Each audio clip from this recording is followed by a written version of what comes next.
will be given by the Senator for Nyamira County, Senator Okongo Mogeni, who will be intending to move amendment to the motion on the report of the Standing Committee on Finance and Budget on the fourth basis for allocation of the share of national revenue among counties. In the motion, the amendment is proposing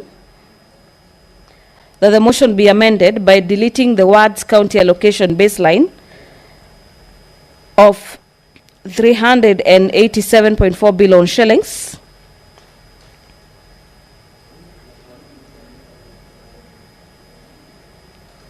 and instead of having county allocation, that be substituted with the county allocation baseline with a lot of numbers set to factor into that allocation, among them the issues for consideration being population index, the geographical size, as well as additional county equitable share above 391 billion shillings. The Deputy Speaker of the Senate has stepped into the chamber this afternoon.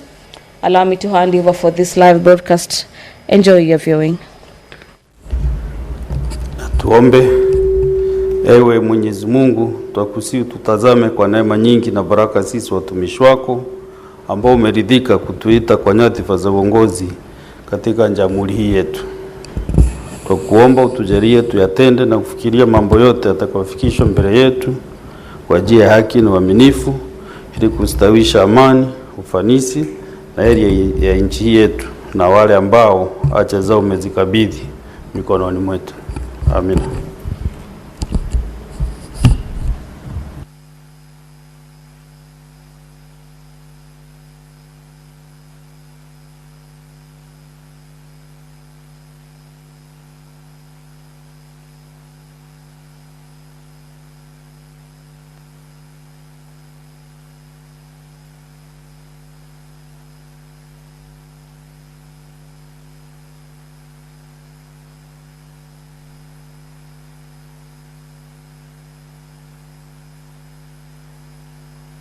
We have quorum. Okay. Sergeant at Arms, ring the quorum bell for 10 minutes.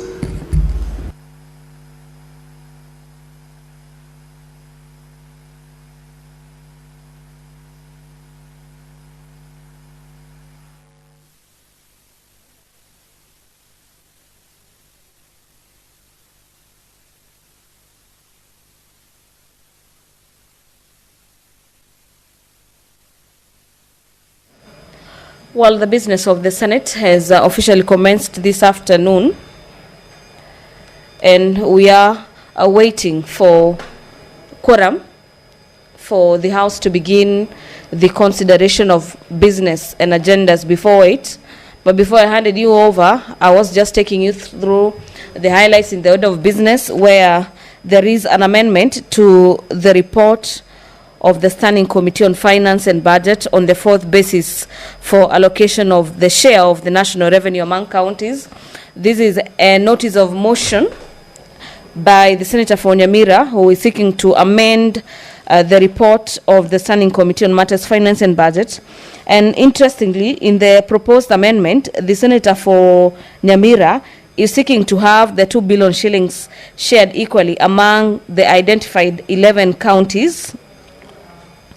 That being the proposal by the committee. His amendment is that 4.46 billion shillings be shared equally among the identified 11 counties. I want to believe these 11 counties are the marginalized counties, and he is seeking to have, instead of 2 billion shillings, that money be increased to 4.4 billion shillings. So we are waiting to see how that will pan out this afternoon, where senators will be considering that amendment.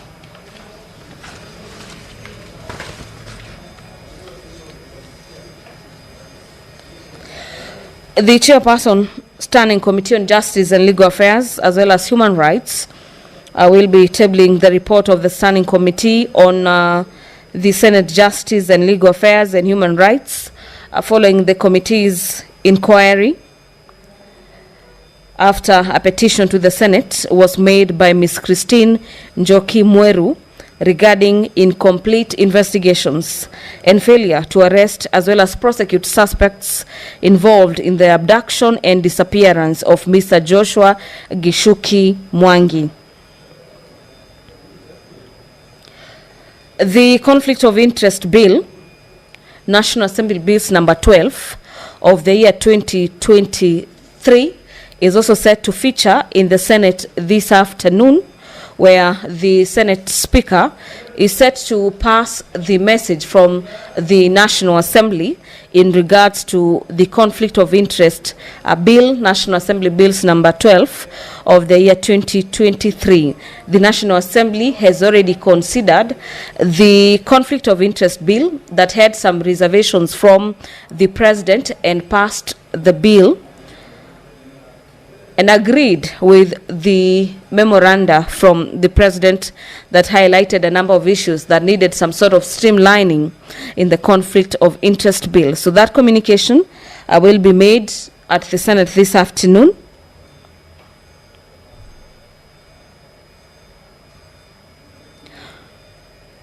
Based on the House Standing Orders number 53, subsection 1, the Senator for Migori County is featuring heavily under this category, as the Senator has a number of statements that he is set to request this afternoon. Allow me to take you just through 2 or 3 as they are number.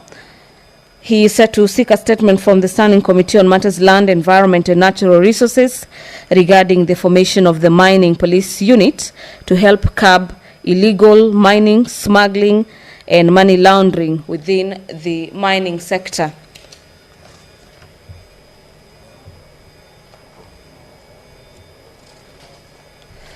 The Senator for Migori,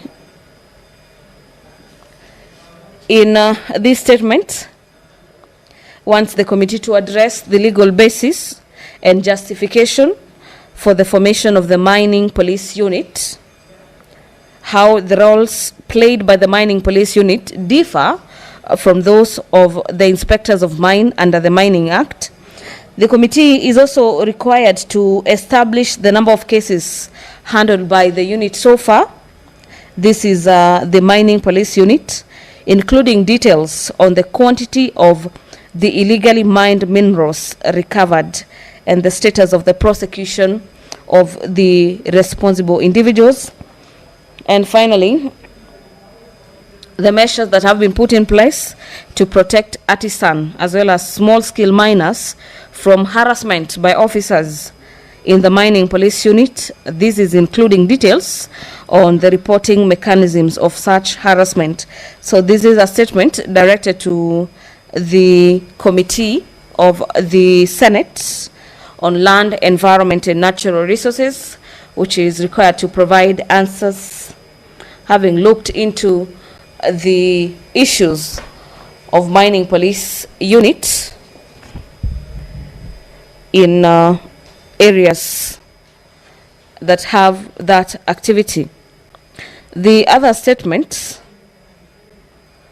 is also directed to the Committee on Lands, Environment and Natural Resources regarding the basis for the Cabinet's decision to declare 14 counties minerals as strategic. This is a statement having had the Cabinet declare 14 minerals as strategic. Allow me to hand over for this live broadcast as we now have the quorum.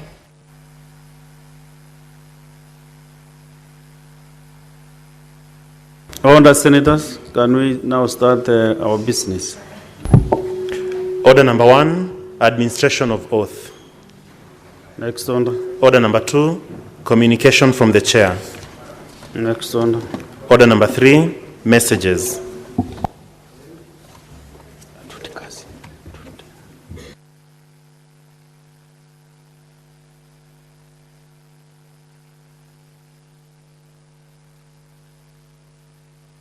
Order, Senator Loba. There is a message I want to read. Honorable Senators, I wish to report to the Senate. This is a message from the National Assembly, which is the decision of the National Assembly on the President's reservations to the Conflict of Interest Bill, National Assembly Bills number 12 of 2023. Honorable Senators, I wish to report to the Senate that pursuant to Standing Order 46.3 and 4, I have received the following message from the Speaker of the National Assembly regarding the decision of the National Assembly on the President's reservations to the Conflict of Interest Bill, National Assembly Bills number 12 of 2023. The message dated Tuesday, June 2025, was received in the office of the Clerk of the Senate on Wednesday, 4th June 2025. The message, pursuant to Standing Order 46.4, I now report the message. Pursuant to the provisions of Standing Order 41.1 and 154 of the National Assembly Standing Orders, I hereby convey the following message from the National Assembly. Whereas the Conflict of Interest Bill, National Assembly Bills number 12 of 2023 was published via the Kenya Gazette Supplement number 41 of that April 2023 as a bill seeking to provide for the management and the regulation of conflict of interest in the discharge of official duties, and was passed by the Houses of Parliament in accordance with the provisions of Article 113 of the Constitution and subsequently presented for assent.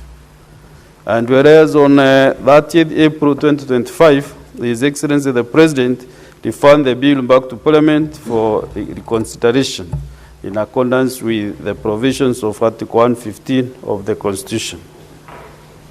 Further, whereas the National Assembly considered the President's reservations to the Conflict of Interest Bill, National Assembly Bills number 12 of 2023, and passed the bill a second time with amendments on Tuesday, June 2025, thus fully accommodating the President's reservations. Now, therefore, in accordance with the provisions of Article 115 of the Constitution and Standing Order 41.1 of the National Assembly Standing Orders, I hereby convey the same decision of the National Assembly to the Senate. Honorable Senators, as you are aware, the Senate was seized of the President's memorandum on 30th April 2025, and the matter was subsequently referred to the Standing Committee on Justice, Legal Affairs and Human Rights for consideration and reporting. The committee, through a motion, sought and was granted an extension of time by a further 45 calendar days on 20th May 2025 to enable the committee conclude its deliberations and table its report. I urge the committee to expedite the consideration of the President's reservations. I thank you. Next order. Order number 4, petitions. Next order. Order number 5, papers.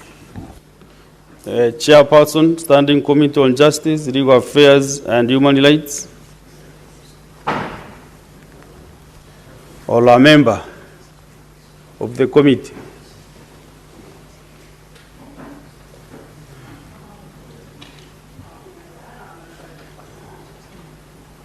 Deputy Majority Whip, kindly read this, the paper.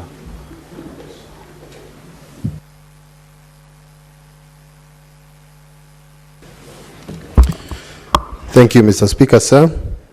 Mr. Speaker, sir, I beg to lay the following paper on the table of the Senate today, 5th June 2025. A report of the Standing Committee on Justice, Legal Affairs and Human Rights on a petition to the Senate by Ms. Christine Njoki Mweru regarding incomplete investigations, failure to arrest and prosecute suspects involved in the abduction and disappearance of Mr. Joshua Kishuki Mwangi. I beg to lay. Next order. Order number 6, notices of motion. Again, Senator Lengwe, give notice of that motion.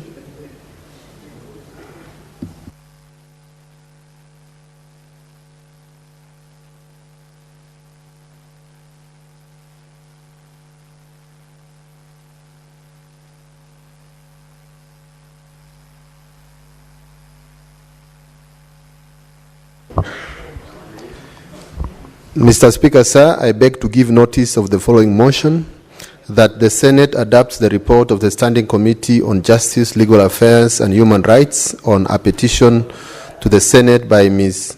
Christine Njoki Mweru regarding incomplete investigations and failure to arrest and prosecute suspects involved in the abduction and disappearance of Mr. Joshua Gichuki Mwangi, laid on the table of the Senate on Thursday, 5th June 2025. Thank you. Before we go to the next order, let me make this communication. This communication is on the visiting teachers and students from Rodagati High School in Nyeri County. Honorable Senators, I would like to acknowledge the presence in the public gallery this afternoon of visiting teachers and students from Rodagati High School in Nyeri County. The delegation comprises 75 students and 3 teachers who are in the Senate for a one-day academic exposition. Honorable Senators, in our ancient tradition of receiving and welcoming visitors to Parliament, I extend a warm welcome to them, and on behalf of the Senate and on my own behalf, wish them a fruitful visit. Thank you. Senator Wamatinga. Thank you very much, Mr. Speaker. Just 1 minute is enough. Thank you very much, Mr. Speaker. Indeed, I'm delighted today because this is my former school. I went to Rodagati Secondary School. If it's your former school, 2 minutes. Yes, 2 minutes. Thank you very much, Mr. Speaker. Indeed, I'm a proud former student of Rodagati Secondary School, and today I'm very proud to see young boys from my former school coming to the Senate and finding one of the Senator of Nyeri County is a former student of Rodagati. I would want to encourage them and really indeed tell them that we live in a country that gives every person, every child, regardless of where they come from, an opportunity to serve this country. Rodagati was and still is one of the best day schools, now a boarding school in Nyeri County. And Mr. Speaker, this is an extra county school that produces some of the best scholars and has produced quite a number of scholars, including myself. And today marks that day that my boys from that school have come to visit the Senate, only to find a former boy sitting here as the senator. And I want to encourage them. Work hard, be diligent in whatever you do, obey your teachers, your parents, and you should know that the sky is the limit. And me standing here today is a proof enough that you can become whatever you want to be, because you are the bearer of your vision, and let nobody tell you, because you did not go to one of those big names, that you cannot become somebody in this country. I am a senator and a commissioner at the same time, and I'm very, very proud today to welcome you here, to encourage you to learn, and most importantly to tell you that yes, indeed, your future lies in your hands, and you can chase after your dreams, and you can become whatever you want to become. In the Senate, which is the upper house, we are 67 senators, and one of them comes from your school, and therefore, that should be a motivation enough for you to go and work very, very, very hard. I'll be seeing you out there to share with you a word or two, and indeed, I'll also be coming to visit your school, because I remember I promised you a checker. I've already bought it. It's at home. I'll be bringing it in the next couple of days. And welcome to the Senate, and I'll be seeing you later. Thank you very much, Mr. Speaker. Very well. Next order. Order number 7, questions and statements. We have statements under standing order 53-1. Senator Kavidu. Thank you, Mr. Speaker. Mr. Speaker, I rise for a request of a statement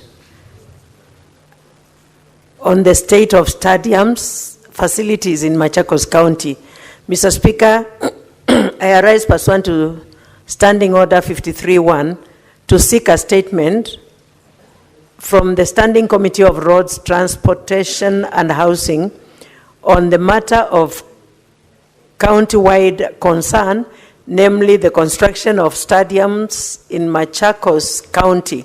Mr. Speaker, the county government of Machakos in January 2019 awarded contracts for construction of Masi and Mavoko stadiums to a local firm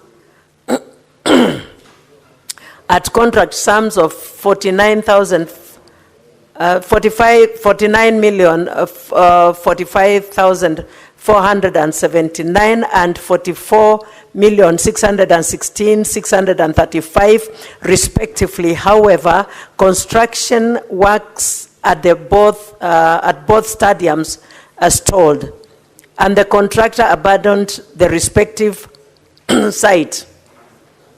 Further, the county, through the Department of Tourism and Sports, entered into contract with the designing and building of Kinyui Stadium at a contract price of 49,906,656 in the financial year 2018-2019. With the initial contract period of 3 years, which has since expired. In the statement, the committee should address the following. 1, the current status of construction in Masi, Mavoko, and Kinyui stadiums, including progress made since construction abandoned the site, since contractors abandoned the site. The reasons, 2, the reasons for the stalling of construction works at the 3 stadiums and the prolonged abandonment of the sites by the contractors. 3, a breakdown of funds disbursed to the contractors to date for each of the projects, and indicate whether there has been any loss of public funds in stalled projects. 4, the measures taken by the county government to hold the contracted firms accountable for abandoning the projects, including any penalties, legal action, and contract termination proceedings. 5, whether there are any concrete plans to revive, retender, and or complete the construction of the stadiums and provide timelines of the same. Mr. Speaker, I have another one. Request for statement on public health risks and consumption of food crops irrigated within contaminated water in the Nairobi metropolitan area. Mr. Speaker, I arise pursuant to Standing Order 53-1 to seek a statement from the Standing Committee of Health on the matter of national concern regarding public health risks associated with the use of contaminated water from the Nairobi, Ngong, and Athi River from the irrigation of food crops in areas such as Kitengela, Athi River Town, Great Wall area, Kibera, Kamulu, Mailisaba, and the surrounding communities. Mr. Speaker, sir, there is increasing concerns that untreated wastewater and industrial influents are being used to irrigate food crops such as vegetables and tuber crops, which are later sold in local markets and major supermarkets.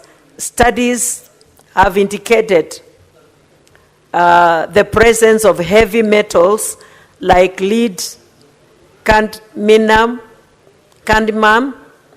and mercury, as well as microbial pathogen in the water and soil used to cultivate. Consumption of such produce poses serious health risks, particularly to children and expectant mothers. In the statement, the committee should address the following. 1, measures being implemented by the State Department of Public Health and professional standards in the Ministry of Health to prevent the irrigation of food crops using contaminated water within the Nairobi metropolitan areas and ensure that food sold to the public is safe. 2, the surveillance and regulatory mechanism in place to test and monitor vegetables and tuber crops sold in both normal and formal markets for contamination of heavy metals and pathogens. 3, whether the ministry has conducted any health impact assessment on the consumption of crops irrigated with polluted water in the affected regions, including findings and subsequent action taken. 4, information of public education initiatives, enforcement measures against violators, and strategies being implemented to secure the food supply chain from contaminated produce. Thank you, Mr. Speaker. Senator Agnes Kavindo Mudhama, Senator Machakos County. Senator Murango.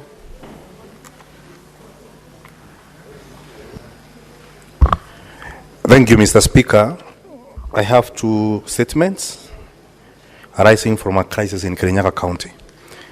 Mr. Speaker, I rise pursuant to Standing Order 53-1 to seek a statement from the Standing Committee on Agriculture and Fisheries on a matter of county-wide concern regarding the drastic reduction in milk correction volumes from Creamer Syrup Dairy Cooperative Societies in Kirinyaga County by the new cooperative creameries KCC and Meru Central Dairy Union. Mr. Speaker, sir, Creamer Syrup Dairy Cooperative represents over 6,000 smallholder farmers and has consistently delivered 75,000 liters of milk per day. Mr. Speaker, 45,000 liters to KCC and 30,000 liters to Meru Central Dairy Union. However, these volumes have been slashed drastically without prior consultation or justification. Meru Central Dairy Union issued a 1-day notice limiting intake to 15,000 liters, while KCC has further reduced their correction to 25,000 liters. This abrupt action has created a surplus of 35,000 liters per day, overwhelming storage capacity, leading to direct losses estimated to be 2 million shillings daily. Mr. Speaker, in the statement, the committee should address the following. 1, reasons behind the abrupt reduction in milk correction by new KCC and Meru Central Dairy Union from Creamer Syrup Dairy Cooperative, and why affected farmers were not given adequate notice or alternative arrangement despite having a contract. 2, why suppliers outside Meru County, especially in Kirinyaga, are being affected or penalized despite their loyalty during dry seasons, while milk correction continues uninterrupted in most of the regions. 3, immediate and long-term measures the State Department of Livestock is taking to absorb surplus milk, including efforts to expand cooling infrastructure in Kirinyaga and provide timely market access to prevent post-harvest losses. And 4, policy interventions in place to protect small-scale dairy cooperatives from sudden harmful disruptions in supply chains and ensure their stability and sustainability. And lastly, the government strategies to regulate milk and dairy imports from Uganda, including safeguards to protect local producers and processors from unfair competition. My second statement, Mr. Speaker, sir, is on the directive mandating direct payment of coffee sales proceeds from the Nairobi Coffee Exchange to individual farmers. Mr. Speaker, sir, I rise again pursuant to Standing Order 53.1 to seek a statement from the Standing Committee on Agriculture and Fisheries on a matter of national concern regarding the directive issued by means of cooperatives and micro, small, and medium enterprises development on 18th November 2024, mandating direct payment of coffee sales proceeds from Nairobi Coffee Exchange to individual farmers. In the statement, the committee should address the following. 1, whether the ministry undertook consultation with coffee cooperative societies and other relevant stakeholders before issuing the directive mandating direct payment of coffee sales proceeds from the Nairobi Coffee Exchange to individual farmers, and if so, obtain information on the same. 2, whether the directive aligns with the provision of Cooperative Societies Act and the Constitution of Kenya, and specifically how the directives impacts the constitutionally guaranteed freedom of association. 3, the economic and structural impact of the directive on coffee cooperative societies, including the measures in place to safeguard the future of these cooperative societies, which provide essential services to the farmers. 4, the measures in place to cushion small-scale farmers, particularly those producing less than 200 kilograms of coffee cherry annually, from increased transaction charges and other diverse effects associated with the piecemeal payments, including limited bargaining power. And lastly, whether the ministry can consider review or suspension of the directive to allow for wider consultations to ensure that the directive does not compromise the integrity of coffee value chain. Signed by Senator Murango from Kirinyaga County. Thank you, Mr. Speaker. Senator Seki. Thank you, Honorable Speaker. A request for a statement on the shortage of newborn vaccines, BCG and polio in Kenya.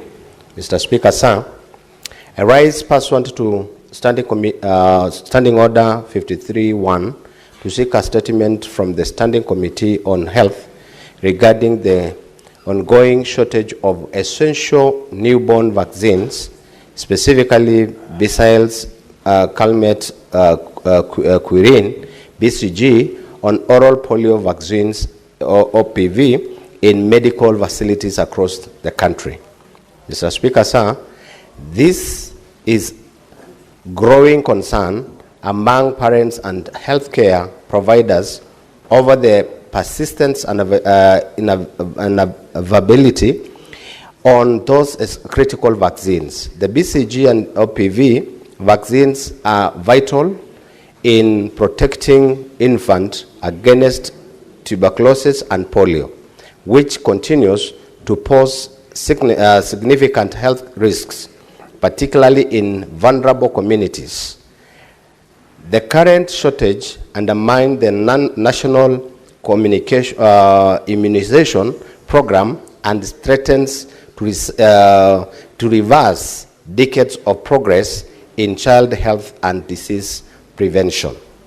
In the statement, the committee should address the following: a cause of the shortage of BCG and polio vaccines in Kenya, including financial constraints, procurement challenges, and logistics handles in vaccine supply and distribution. 2, the steps being undertaken by the Ministry of Health and timelines to resolve the shortage and restore vaccines availability in all affected facilities. 3, Honorable Speaker, measures in place to strengthen the national vaccine supply system, including coordinations with county governments to ensure stability and avoid future stock out. Thank you, Honorable Speaker. Next is Senator Ndiokech. Thank you, Honorable Chair, Honorable Speaker, and thank you, Honorable Speaker. I approached you on the request by Senator Eddie Okech that I read out his statements, and Honorable Speaker, you allowed me.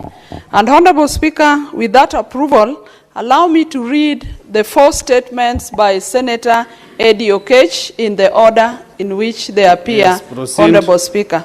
Very well. Thank you. Honorable Speaker, the first statement is a request for a statement on the formation of the Mining Police Unit. Mr. Speaker, sir, I rise pursuant to Standing Order 53-1 to seek a statement from the Standing Committee on Land, Environment and Natural Resources on a matter of national concern regarding the formation of the Mining Police Unit to help curb illegal mining, smuggling and money laundering within the mining sector. In the statement, the committee should address the following, Mr. Speaker, sir. 1, the legal basis and justification for the formation of the Mining Police Unit. 2, how the roles played by the Mining Police Unit differ from those of the inspectors of mines under the Mining Act.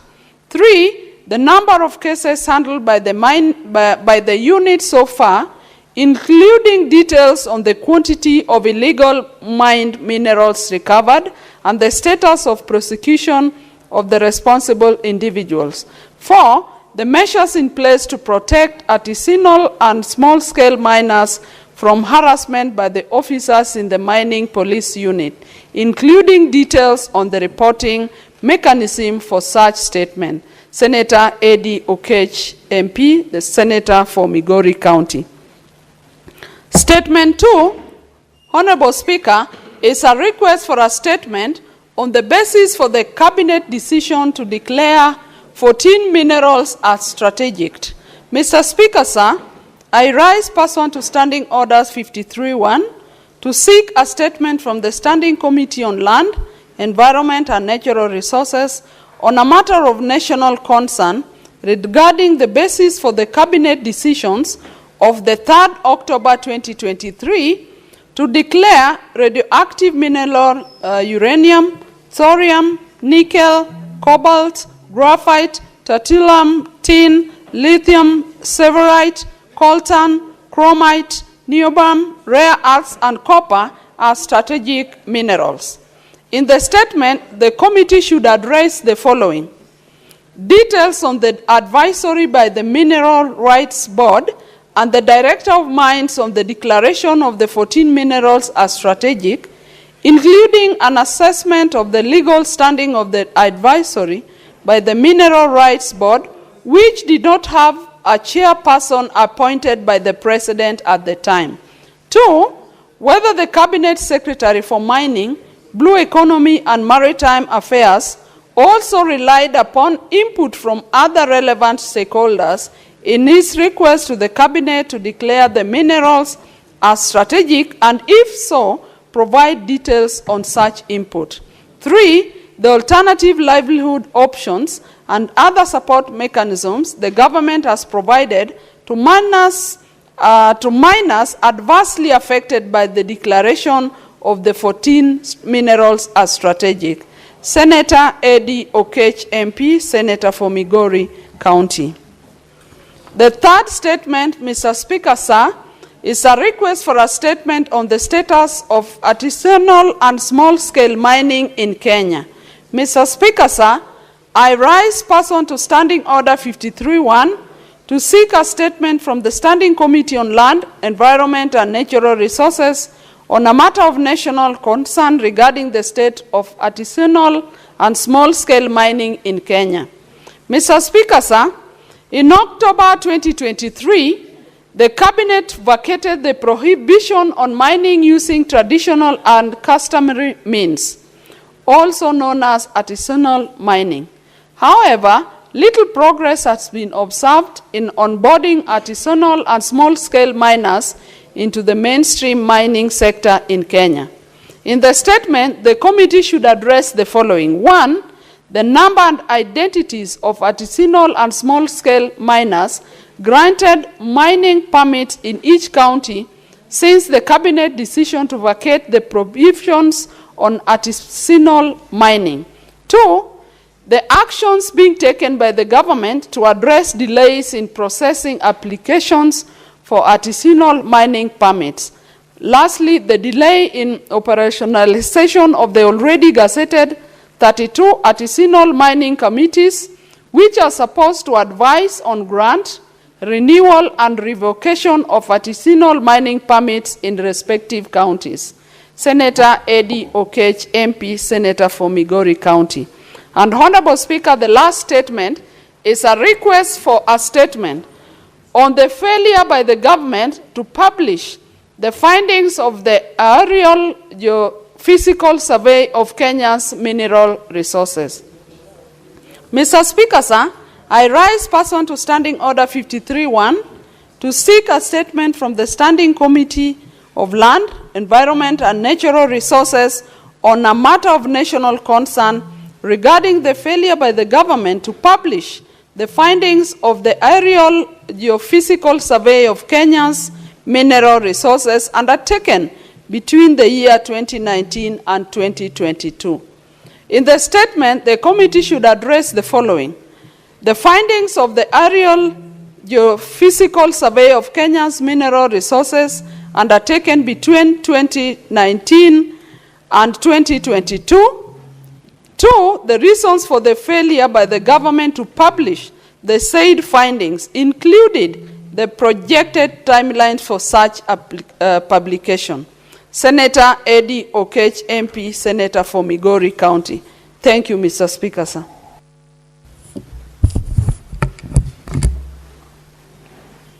Before we go to the, let's get these statements pursuant to Standing Order 57-1, Majority Whip.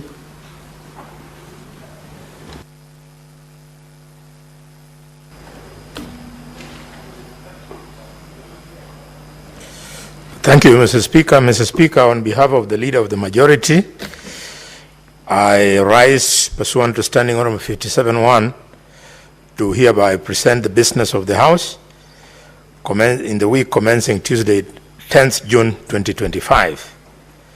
Mr. Speaker, sir, the status of the business pending before the Senate includes 153 bills, of which 37 are at the second reading stage and 16 are at the committee of the whole stage. 32 motions are pending conclusion. 27 petitions are pending conclusion, out of which, Mr. Speaker, 17 are due for reporting by the respective standing committees, and 485 statements pursuant to Standing Order number 53-1 are under consideration by the respective standing committees, Mr. Speaker. On Tuesday, 10th June 2025, the Senate Business Committee will meet to consider the business for the week. The tentative business for that day will include business not concluded from today's order paper, as well as the business indicated in the notice paper. 4, the tentative business for the morning sitting on Wednesday, 11th June 2025 will include the schedule of questions and cabinet secretaries as approved by the Senate Business Committee, as well as motions. The questions will include the following. Question number 66 to the Cabinet Secretary, Ministry of Tourism, by Senator Joyce Korir, CBS MP. Question 43 to the Cabinet Secretary for Ministry of Lands, Public Works, Housing and Urban Planning, by Senator Edwin Sifuna, CBS MP. 39 to the Cabinet Secretary, Ministry of Youth Affairs and Sports, by Senator Daniel Maozo, EBS MP. Question 67 to the Cabinet Secretary, Ministry of Youth Affairs and Sports, by Senator Joyce Korir, CBS MP. Question 67 to the Cabinet Secretary, Ministry of Youth Affairs and Sports, by Senator Joyce Korir, CBS MP. Question number 13 and 18 to the Cabinet Secretary for Interior and National Administration by Senator James Murango, MP. Question 26 to the Cabinet Secretary for the Interior and National Administration by Senator Dr. Boni Khalwale, CBS, MP. Question 28 and 29 and 80 to the Cabinet Secretary for Interior and National Administration by Professor Tom Ojienda, Senior Counsel, MP. Question number 41 to the Cabinet Secretary for Interior and National Administration by Senator Daniel Maonzo, EBS, MP. Question number 44 to the Cabinet Secretary to Interior for Administration by Senator Edwin Sifuna, CBS, MP. Question number 49 to the Cabinet Secretary for Interior and National Administration by Senator Shakila Abdallah, MP. Question number 51 to the Cabinet Secretary for Interior and National Administration by Senator Catherine Muma, MP. Question number 54, 56, 59 to the Cabinet Secretary for Interior and National Administration by Senator James Lomenen, MP. Question number 62 to the Cabinet Secretary for Interior and National Administration by Senator Joyce Korir, CBS, MP. And finally, to the same minister, question by Senator Kaduri Murungi, MGH, MP, Deputy Speaker. Mr. Speaker, some progress has been made on processing of bills and motions, but what is pending for consideration is still very high. As such, the tentative business of the afternoon sitting on Wednesday, 11th June 2025 will include business not included for Tuesday's order paper and the following. A, on bills. Bills at the second reading stage. The county government's Senate Bills number 34 of 2024, the County Government's Amendment Bill, Senate Bills number 39 of 2024, the Labor Migration and Management Bill, Senate Bills number 42 of 2024, and the Street Naming and Property Addressing Systems Bill, Senate Bills number 43 of 2024. B are bills at the Committee of the Whole. These include the Early Childhood Development Education Amendment Bill, the Local Content Bill, the Street Vendors Bill, the Sports Amendment Bill, the Cooperative Societies Amendment Bill, the Public Fundraising Appeals Bill, the Heritage and Museums Bill, the Environment Laws Amendment Bill, the County Library Services Bill, the Statutory Instruments Amendment Bill, the Creative Economy Support Bill, the Cooperative Bill, the County Government's Election Laws Amendment Bill. Mr. Speaker, we also have motions, namely the motion on the report of the Liaison Committee on the activities and operations of the select committees during the third session of 2024. 2, report of the Standing Committee on Devolution and Intergovernmental Relations on its inquiry into the state of governance in the county governments of Garissa arising from a statement that was sought by Senator Abdul Haji, MP. 3, report of the Standing Committee on Devolution and Intergovernmental Relations on its inquiry into the state of the markets in Vihiga and Bungoma counties arising from a statement sought by Senator Godfrey Osotsi, MP, and Senator David Wakoli, MP. Fourthly, the motion on the progress report of the Standing Committee on National Cohesion, equal opportunity and regional integration, on the inquiry into the diversity and inclusivity in the staff composition of state agencies in Kenya. With respect to the aforementioned bills, at the Committee of the Whole, I'd like to urge the respective standing committees to prioritize their consideration and to file reports thereon within timelines specified under the Senate standing orders. I also urge all senators attending to file amendments to the same within reasonable time for the Senate to be able to dispense with the bills at the Committee of the Whole. The projected business for Thursday, 12th June 2025 will include business not concluded from Wednesday's order paper and any other business scheduled by the Senate Business Committee. Mr. Speaker, sir, as honorable senators will note, the Senate will proceed on recess on the 13th of June 2025 pursuant to the standing Senate calendar.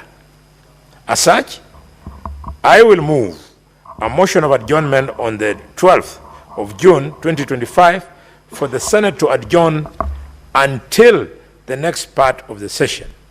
In this regard, I urge all of us to take advantage of the available time to conclude on business pending before the Senate.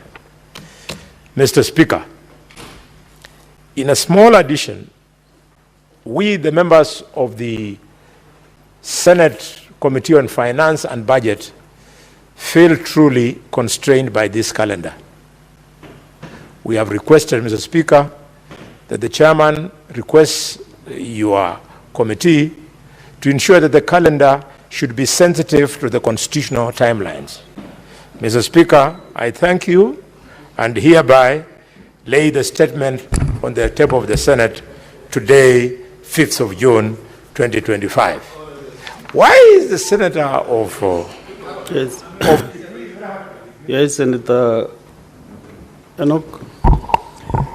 Mr. Speaker, you know when Senator Boni Alwele, and you know this better than anyone else, when I was reading that statement under 57, he was doing it as the majority leader. Now he switches on the floor and starts addressing the Senate as a member of a committee. The Speaker, that is not procedure, it's not allowed. Yeah, I think even the Lekond itself did not capture what he said. Because the chairman is here and he cannot talk on behalf of the chair of the Budget and Finance Committee. So I think, Bonnie, next time I will give that responsibility to your deputy, Dr. Lelengwe, to do that work in the absence of the majority leader. You have fired yourself.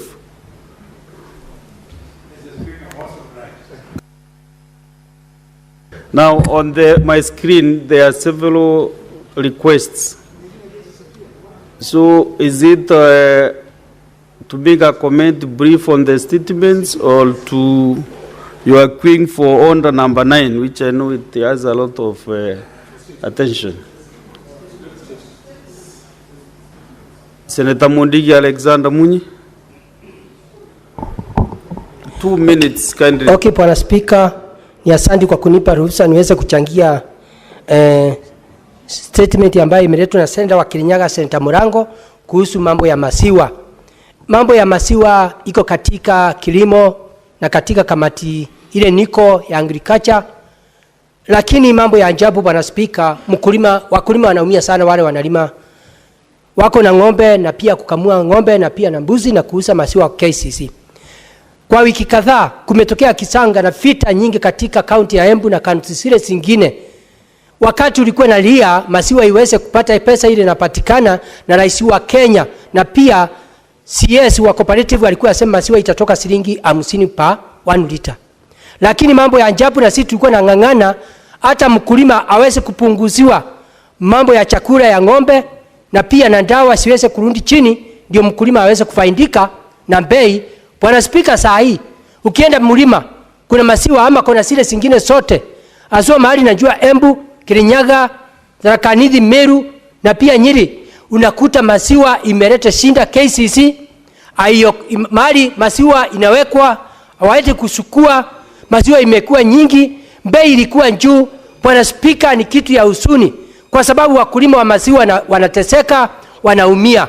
Mambo ya ajabu, hizo county wale walikuwa na maroni sasa wameshindwa kulipa ile ndeni, wale walikuwa nalipa school fees wameshindwa, wale walikuwa nataka pesa ya kwenda hospitali wameshindwa. Bwana Spika, ningeomba tuweze kuonekana vile wasiri wa kilimo na pia wa cooperative waweze kuangaliwa nini inaendelea, kwa sababu saa hii rais alisema maziwa, hakuna maziwa itanunuliwa bei kuliko shilingi 50. Hiyo ingine nikimalizia Bwana Spika, mpaka wasiri anaweza kuwa summon na hii Senate akuja njipu ni nini inaendelea, wakati rais anasema maziwa inafaa iwe juu na inakuwa chini. Wakati huu nikimalizia Bwana Spika, ni wakati nakumbuka katika kamati ya REPA kuna pesa ambaye niyo KCC haikulima.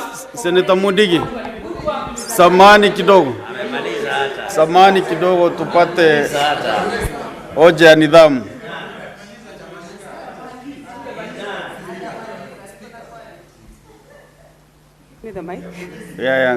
Asante Mheshimiwa Spika. Ningependa kuuliza Mheshimiwa Spika, kwa sababu Mheshimiwa Mudigi mwenye ameleta hii mjadala hajaongelelea mambo ya mlima. Lakini Mheshimiwa Mudigi, nataka kujua Mheshimiwa Spika, kama ni kweli ya kwamba mambo ya maziwa ni shida ambayo ni ya mlima peke yake, atuelezee kwa upana. Na mlima ni wapi? Hiyo mlima. Senator Mudigi, mpatie. Asante Bwana Spika. Mambo ya mlima nimesema kulingana na njua maziwa inalimwa katika Kenya mzima, lakini pahali maziwa imekuwa shinda ni katika mlima Embu, Tharaka Nithi, Meru, Kirinyaga. Kwa hiyo mimi nimesema ile kona ambaye najua iko na shinda, kwa sababu nataka nimjibu kama mambo ya kahawa, kama mlima inatoka shilingi 100. Senator Mudigi, Senator Mudigi,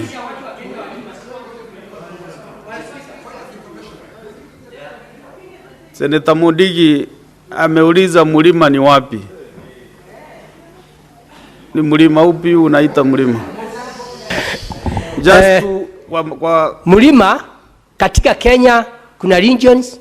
Mount Kenya ndio mlima, na mlima mnajua katika Kenya saa hii serikali ya Kenya kwanza, rais wa Kenya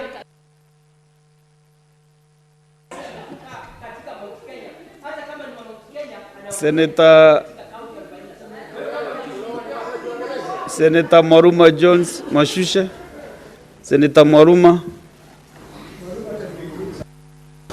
Yeah, thank you, Mr. Speaker, for this opportunity to comment on a statement by Senator Eddie Okech on artisanal miners. Mr. Speaker, I have a statement like this one, which has not been responded to, because we have always raised concern why, or the rationale and justification of classifying some minerals as artisanal, as strategic minerals, which will only be mined by NAMICO, or National Mining Corporation. Mr. Speaker, we've asked about the rationale, and we have asked if there has been adequate stakeholder involvement in classifying these minerals, because where I come from, which is Taita Taveta, Mr. Speaker, people are really worried, the ones who deal with artisanal mining, especially of savorite. Mr. Speaker, they are worried because if they start dealing with savorite, they might be harassed by the policemen. And so we want to get this response plus the response to my statement or similar statement which I raised in this House. Mr. Speaker, I don't know if NAMICO has capacity to do mining in the whole of Kenya. And Mr. Speaker, the other statement is about the information or the data that has been done by the aerial survey on minerals in Kenya. That data is there, and I don't know who it is helping, because that information has not been publicized. It needs to be published so that counties or people or investors who want to deal with minerals or to mine can use that information for the sake of abstracting the minerals, so that they can help the counties, because there's a revenue sharing formula between the national government, the counties, and the people, Mr. Speaker. So we need this information as fast as possible. I thank you, Mr. Speaker. Senator Mboni Galwale. Mr. Speaker, following COVID, Mr. Speaker, lessons were drawn, and the government responded by establishing the Kenya Biovax Institute that was supposed to preside over manufacture, packaging, and commercialization of believable vaccines. That we are aware the Senator of Kajiado has drawn the attention of the country to. It is indeed very sad. I would like that the committee, over and above the issues raised by the Senator of Kajiado, should also tell us the amount of investment that was put into establishment of the Kenya Biovax vaccine, to give us the establishment in terms of human resource in that institute, and also tell us how much success has been achieved out of the envisaged functions of the institute, Mr. Speaker. Mr. Speaker, I say this with a very heavy heart, that the children of the poor in this country are now going to be brought down by polio, by tuberculosis, by diphtheria, by tetanus, all of them which are preventable things that the medical profession had been able to put into the past. My second comment, Mr. Speaker, is on the matter raised by the Senator of Machakos on the status of various stadia in her county. Mr. Speaker, I remember on 1st of January this year, 6 months ago, the President himself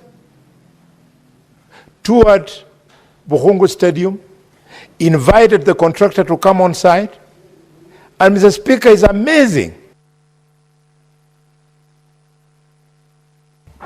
Senator Joe Newton. Thank you, Mr. Speaker, for the opportunity. And I want to comment on the statement made by Senator Murango of Kirinyaga County regarding the reduction of milk uptake from Kirima Dairy, Slopes Dairy, by Meru Central Dairy and KCC, Mr. Speaker. The reduction is very drastic by Meru Central Dairy from 30,000 liters a day to 15,000 liters a day. By KCC from 75,000 to 25,000 liters a day. You can only imagine what is happening to these farmers and what they are doing with the excess supply of milk. Mr. Speaker, although Senator Joyce Corriel does not want to hear anybody mentioning Murima, but I want to remind her, and I say this because this is something that is happening in Murima, Mr. Speaker, that we are elected to represent different counties, our individual counties. If I'm elected to represent Muranga, I have to speak for Muranga, Mr. Speaker, because the senator for Turkana can speak for the people of Turkana, even as we look at matters nationally. And so, Mr. Speaker, we hope that this is not a scheme to, Mr. Speaker, to then impoverish the people from the said particular region. Mr. Speaker, I think it's also very important that we deal with the matter of import of milk from Uganda. We should not expose our farmers through importation of milk from Uganda, Mr. Speaker. And I also want to comment about Senator Murango's second statement about the recent directive by the Ministry of Cooperatives to pay directly, coffee farmers directly from the Nairobi Coffee Exchange. This is something which, if implemented, then will kill cooperative societies. And Mr. Speaker, small-scale farmers.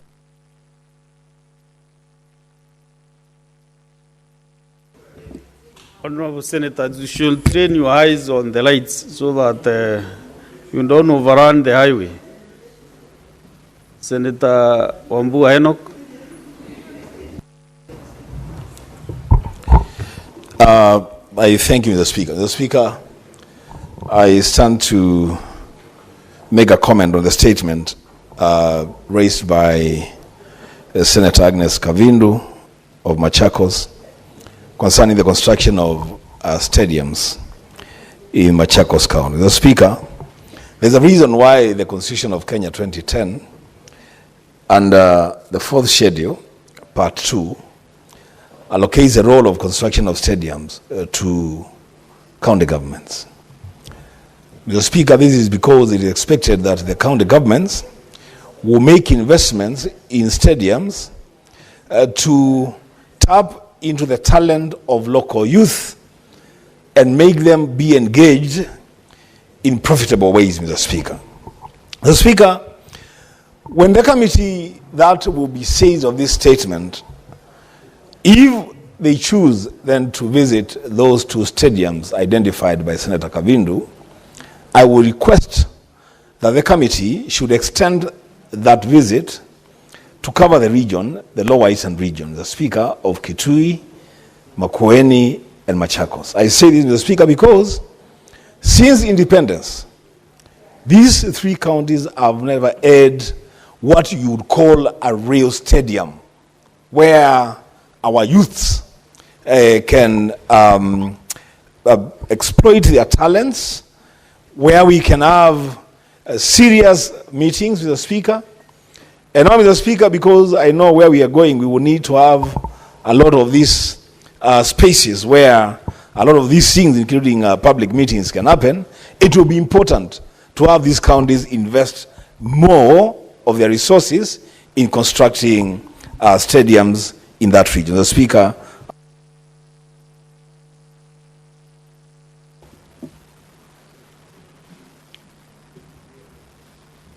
Senator Derito John Kenywa.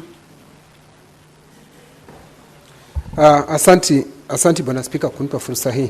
Nataka kuunga mkono taarifa iliyoletwa na Senator Kirinyaga kuhusu ukulima wa maziwa. Bwana Spika, ni kinaya kwa sababu katika Jamhuri ya Kenya serikali imejitolea mhanga kwa kupatiana pembejeo, mbegu za kisasa.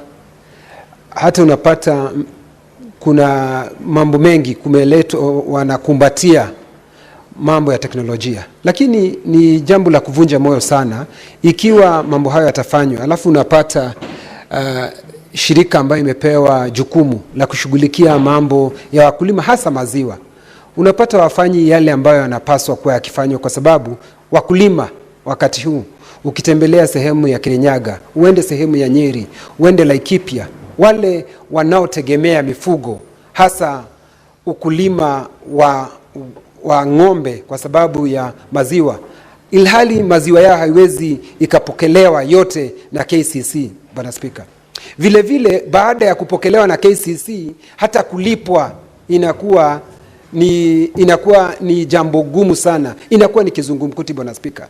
Na vile vile hata bei ambazo tayari serikali iliwaahidi, waliambiwa lita ya maziwa itakuwa ikinunuliwa zaidi ya shilingi 50. Lakini Bwana Spika, inakuwa kila wakati ni matatizo. Bwana Spika, tunaomba ya kwamba kamati ya ukulima ambayo itashughulikia jambo hili walivalie njuga na waite Waziri Kagwe aweze kueleza, kwa sababu alipochaguliwa kulisemekana ni mtu aliyebombea na ana ujuzi. Sasa tunataka kuona ujuzi wake akilipa wakulima wa maziwa na walipo wakati unaofaa. Bwana Spika, nashukuru Bwana Spika kwa kunipa fursa hii. Asante. Senator Kisang William.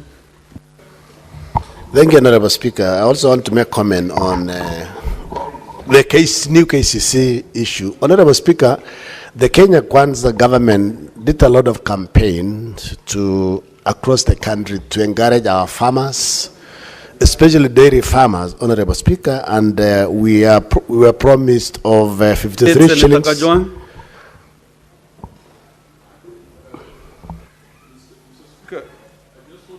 That the gadgets are working, because in your usual democratic fashion, you usually allocate one speaker from either side. I don't know what you had for lunch that has changed you today. The ratio is 2-1, and also I can't see you on my screen. So the ratio is 2-1, almost going to 3-1. And also there is no standing order which is describing what the chair should do when you are here, when you are giving members to contribute. But maybe the technicians can check on your gadgets. Yes, Senator Karwale. Mr. Speaker, did you hear the Senator of Homa Bay question what you had for lunch? And Mr. Speaker, in view of the good English language, that statement in itself imputes improper motive, because in good English, it means either you took alcohol or opium or something. Is he in order, Mr. Speaker? Bonnie, Senator Bonnie, you know where I come from. Men does not talk about the food. So I could not make a comment about the food. The men don't discuss matters, stomach matters. So you assume you never heard what he said. I just assumed I never heard. It's like when a boy insults you, you don't reverse back. You just don't answer him. You just proceed with your work. Yes. So I assumed I didn't hear what he talked about food. Senator Kisang, proceed. Speaker, I agree with you. You know where Kalwale comes from. Food is very important.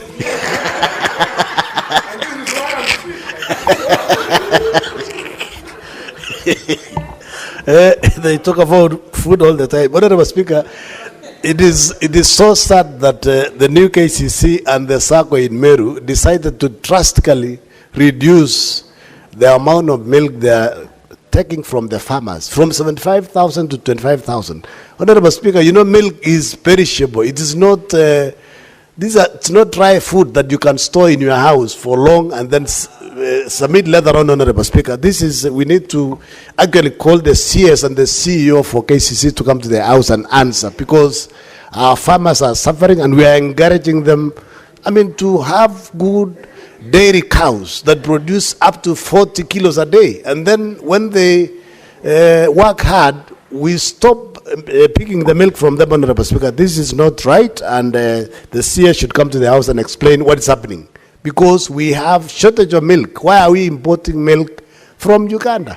Why are we importing maize when we have maize from the neighboring countries, Honorable Speaker? Honorable Speaker, that is something that we need to look at so that we don't discourage our farmers from investing in both dairy and crops, Honorable Speaker. Honorable Speaker, the last one I wanted to make comment is the one by Senator for Migori, Honorable Speaker. You know, the Ministry of Mining cassetted 32 AMCs across the country. Elgeyo-Marakwet County is one of them. And they have taken so long, Honorable Speaker, to operationalize these particular committees that have been cassetted, the additional mining committees across the counties. Honorable Speaker, they need to operationalize, especially this coming financial year from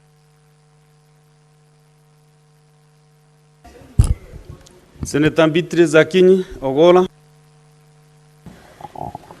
Thank you, Honorable Speaker. Honorable Speaker, I want to support the statement by the Senator of Kajiado, Senator Seki, on the shortage of vaccines. Honorable Speaker, at independence, there were 3 major things that the founding fathers promised to sort.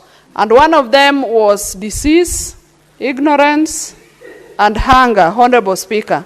But it is a pity that at this level, over 61 years... Joyce Coril.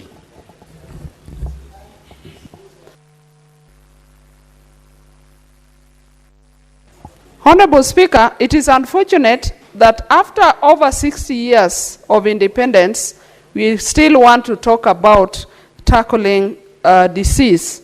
Honorable Speaker, could it be that we are leaving our children to languish in death Honorable Speaker, coupled with this, I would like the committee to tackle the issue of immunization financing, which is going to be a problem in this country, especially as donors are going to pull out by 2029.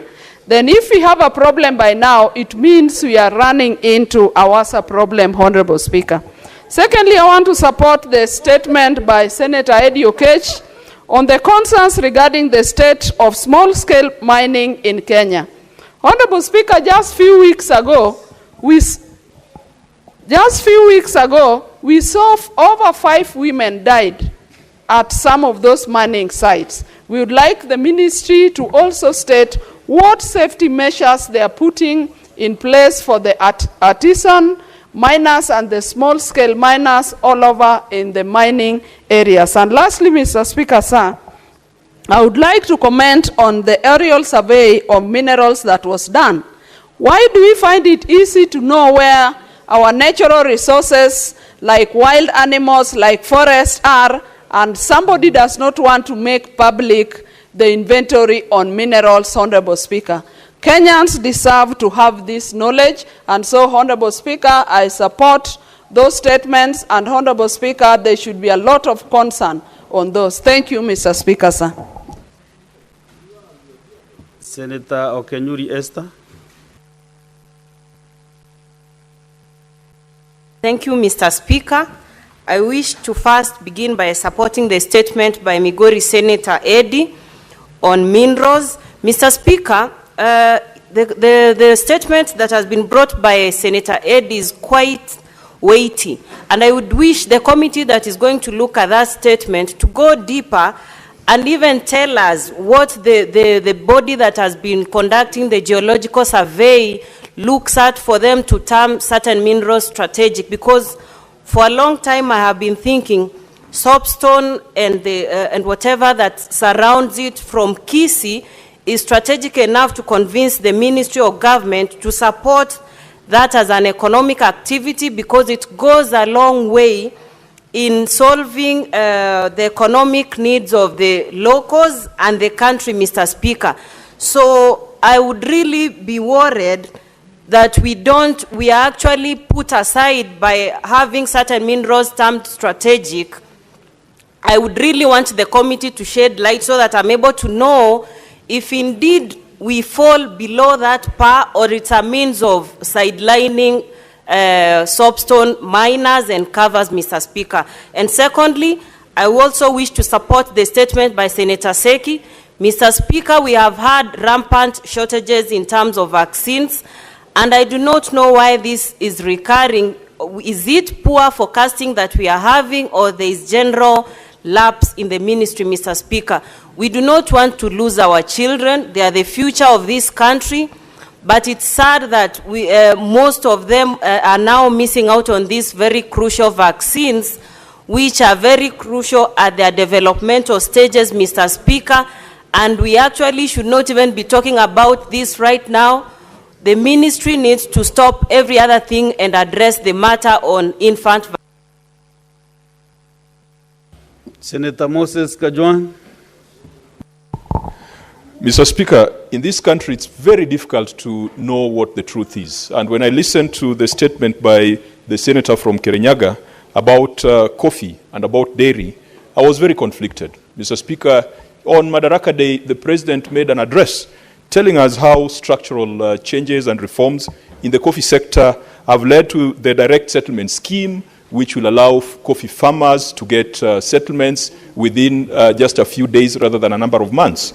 And so, Mr. Speaker, I would like the Agriculture Committee to go deeper into this matter, not just to look at that specific aspect of direct settlement scheme, but to verify whether the reforms that the President has told us continuously in the agricultural sector are true reforms. Mr. Speaker, if we were to listen to only one side of the different arms of government, we will lose it. And that is why Parliament exists, to validate the claims from the executive. Mr. Speaker, let me also comment on the the declaration of strategic minerals. Mr. Speaker, this country, every corner of this country, has a strategic or has a critical mineral under the soil. And we had expected that the experts we had donated to the broad-based government, like CS Joho, would be able to tell Kenyans the truth for once. The colonialists, when they came to this country, they did a mineral mapping, and the records are there. County governments have a clear mineral mapping. Mr. Speaker, today we are talking of fiscal space. We are talking of lack of resources. We are going to borrow money from UAE. We are going into wars in Sudan so that we can... Just a minute, Senator Kajwang. Senator Boni Karwale, what is your point of order? Mr. Speaker, I rise under Standing Order number 105. Did you hear the Senator of Homa Bay said that they donated experts to the broad-based government, and he said, like Joho Hassan. Could he specify in what area of expertise the said Joho is an expert? Because it's a matter of record. It has to be clear. We have allowed, dear Senators, Kenyans, the issue of education be something that should never be celebrated by our children. Senator Can he Boni clarify? Karwale. Senator Boni, if you familiarize yourself with the Standing Order 101, you know we are very strict on our standing orders. If you want to discuss CS Hali Hassan Joho, you should bring a substantive motion to this House. You yourself and Senator Kajwang, both of you are out of order, and I give you the first warning. If you dare mention any state officer by his name, familiarize yourself with the standing orders. Proceed and conclude.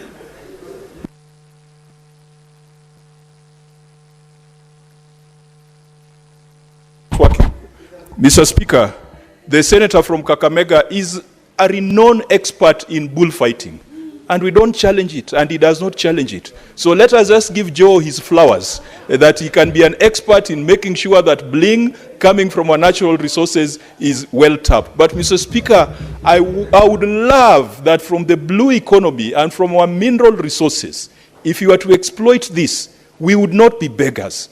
And Mr. Speaker, the biggest embarrassment for Africa and the southern part of the world was when African presidents go to the US and they are demeaned and embarrassed by the American president when they go begging for money which we could get if we were to tap our critical mineral resources. So I hope that in that statement the committee will go deep.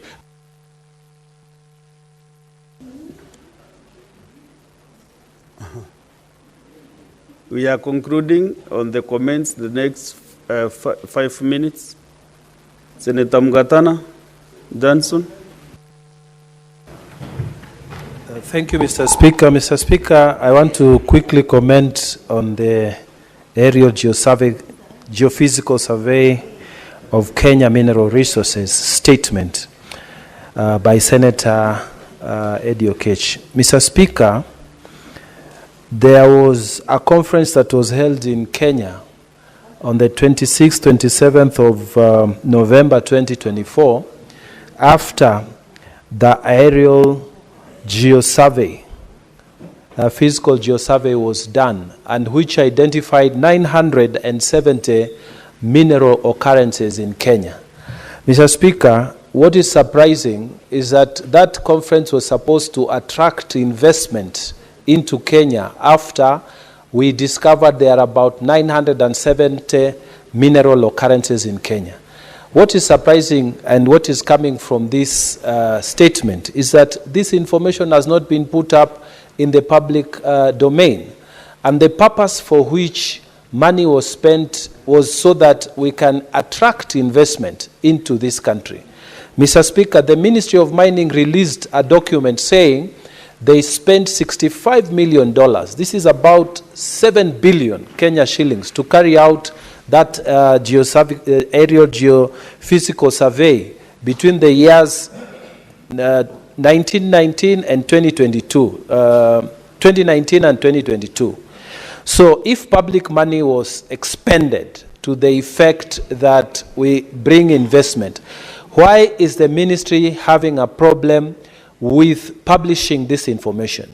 Why should the minister arrange conferences in 2024 when maybe there are Kenyans who want to invest in that sector? Mr. Speaker, the committee should explore the reasons, because maybe there are very many Kenyans who... Sorry. Last but not the least, Senator Ososi Ngonfle, Atieno. Thank you, Mr. Speaker. Mr. Speaker, I will want to quickly comment on the statement by Senator of Migori. Has actually four statements on the matter of mineral mining. Mr. Speaker, I think Senator Eddy's statements are quite heavy and very important, because they are actually addressing very, very fundamental questions in the mining sector in this country. Mr. Speaker, the status of artisanal mining in our counties is something that this House must look at.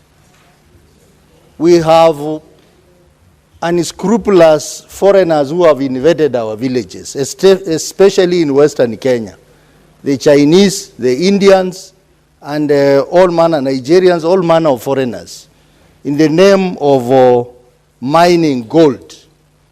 And children have left school because they are busy searching through soil and trying to look for gold, Mr. Speaker. Women have left their homes. And what happens to this gold when they mine it? No one knows where it goes. Mr. Speaker, we have sat in this House and we have been told Vihiga, Migori, and Kakamega cannot get mineral royalties because the gold that is mined is not accounted for, Mr. Speaker. So I think the Committee for Environment, Lands, and Natural Resources have an obligation to bring answers to this House as to what exactly happens. And all these companies operating are known to the Ministry of Mining, are known to the police, are known to the county government. What is happening, Mr. Speaker, is illegal trade that is known to government officials, and they are not.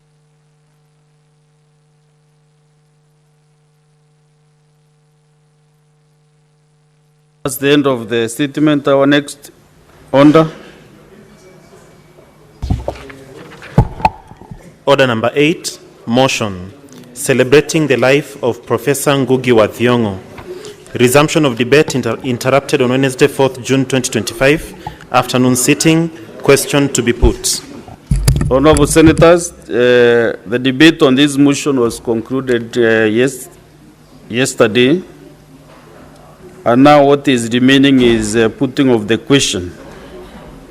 And this motion does not involve counties and standing on item 4.1. But I want to ascertain whether we have quorum to put the voice vote. Clerk? Okay. What? Maybe can I first put the question? There is another thing from where I come from. Men do not look behind. So once you start standing up, you continue standing.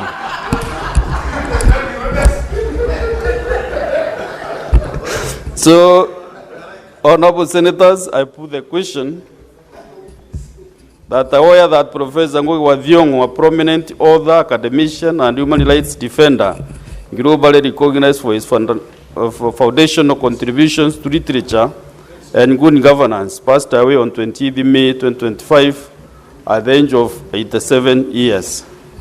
Cognizant that the late Professor wa Thiong'o had an illustrious career in writing and teaching literature, spanning over 6 decades, where he authored landmark novels, plays, and poems that shaped post-colonial studies, contributed to social justice, and inspired generations of writers and thinkers across the world.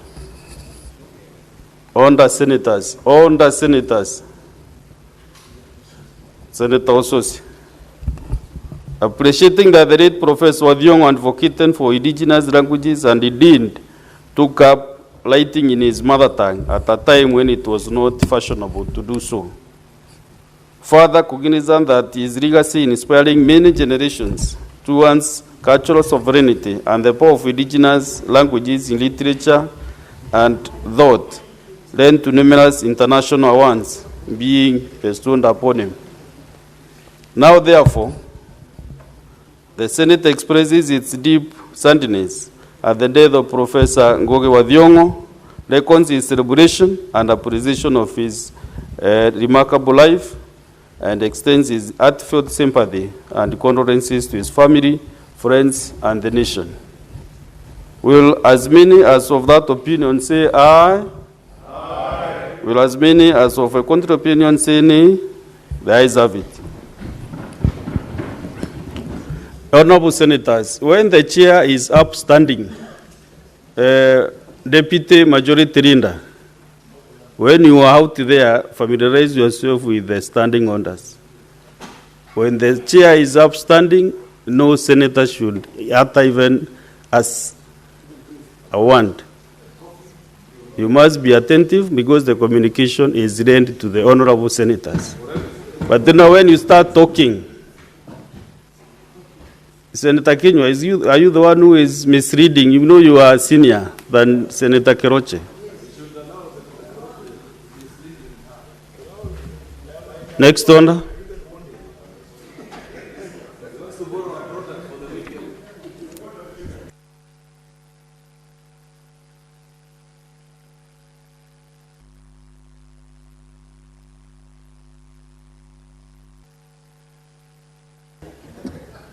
Next one.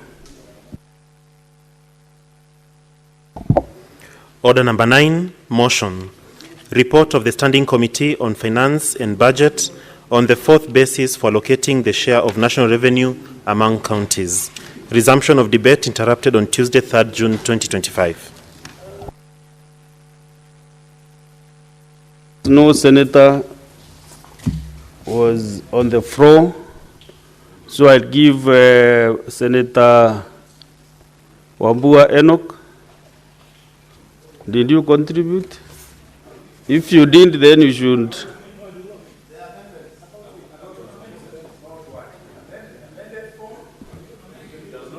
This motion has not been amended. It's the original motion. Senator Mogeni Eric.